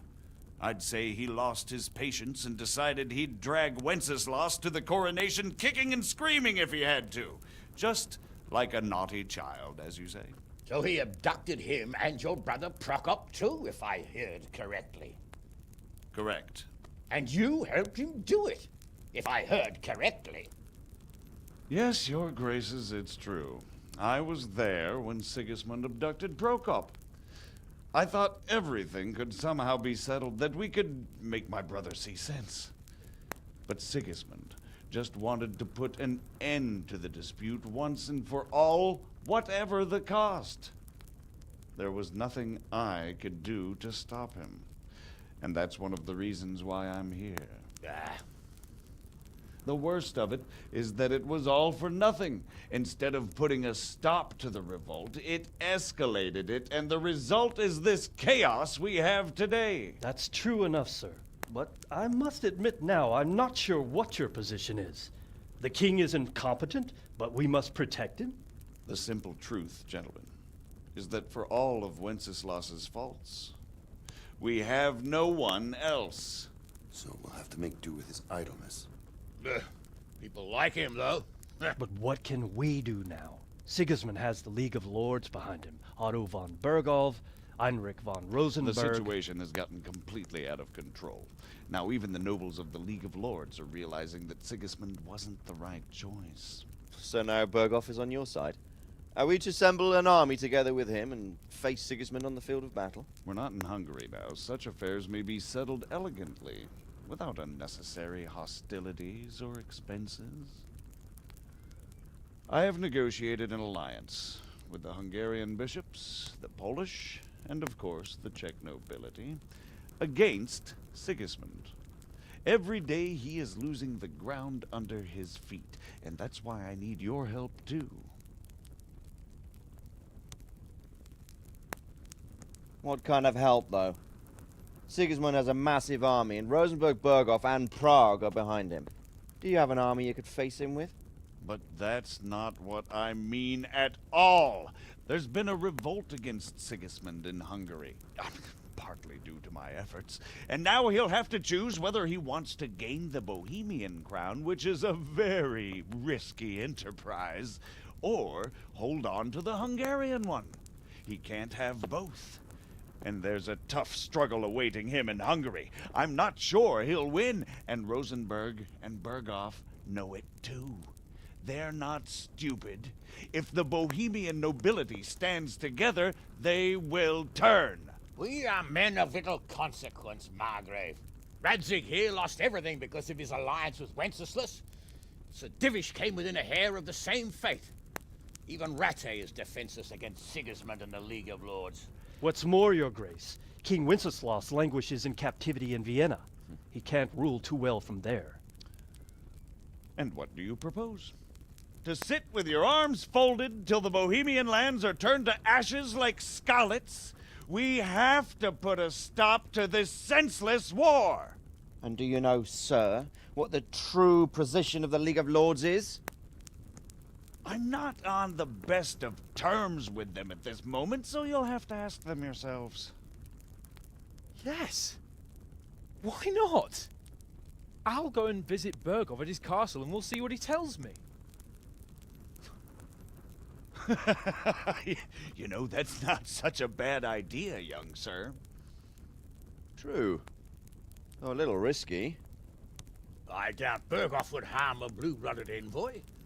And you can find out what he has to say about developments and what the League of Lords is planning. Then we'll decide what to do next. I'll help you compose a letter to him. I'd like Henry to come with me. Why not? He's proven himself an able investigator, and he'll also be a good bodyguard if anything should happen. And I'll send Sir John here to Kuttenberg to be my eyes and ears there. I believe both your reports will help us get a better grip on the situation. When can you set out? Just as soon as I've packed my things. Excellent. Margrave Jobst and I will draft a letter. Get ready, and we'll meet back here. So venture to... I believe we have written it well, gentlemen. Without a doubt. No one could deduce from this whether we are Sigismund's allies or foes. I must travel back to Brno now, but soon I will go to Brandenburg and I will stop here on the way back. By then, Sir Capon should be back and we can discuss how to proceed. Right. Before you leave, my lord, there is one thing that gives me no rest. Why did Sigismund come as a foe? It makes no sense. If I may, sir, I think I can explain. Oh, please enlighten us, young sir. I live not far from Hungary, where Sigismund reigns. It is a savage country, and the constant war with the Turks has hardened the people. They need a monarch with an iron hand. So when Sigismund felt the wind of revolt, he reacted as he would at home. Only what works on the Hungarian nobles does not work here in Bohemia. Bringing order is one thing, but slaughtering and pillaging with a horde of barbarians quite another. What purpose does that serve? But Sigismund did give the Bohemian nobles a chance to take his side. It was only when they refused his ultimatum that he lost patience and took to the sword. As for the barbarians, he could afford nothing better. The Hungarian nobility would gain nothing from joining his campaign in Bohemia. He didn't have enough coin for a regular army, and so he recruited the Cumans. What he does not pay them, they make up for in plunder. But in the end, he didn't have enough to even satisfy the Cumans. That's why he raided Kuttenberg and Skalitz. He wanted the silver. That makes sense. My lords, how's the letter coming along? It's done. Then we can be on our way. Now remember what we said, boy. All you have to do is deliver the letter, listen to the answer, and come back here. Don't provoke Berghoff in any way. Provoke? Me? Never, Uncle. We'll be back in a few days. Farewell, your graces. Come, Henry, my men are waiting. I wish you Godspeed.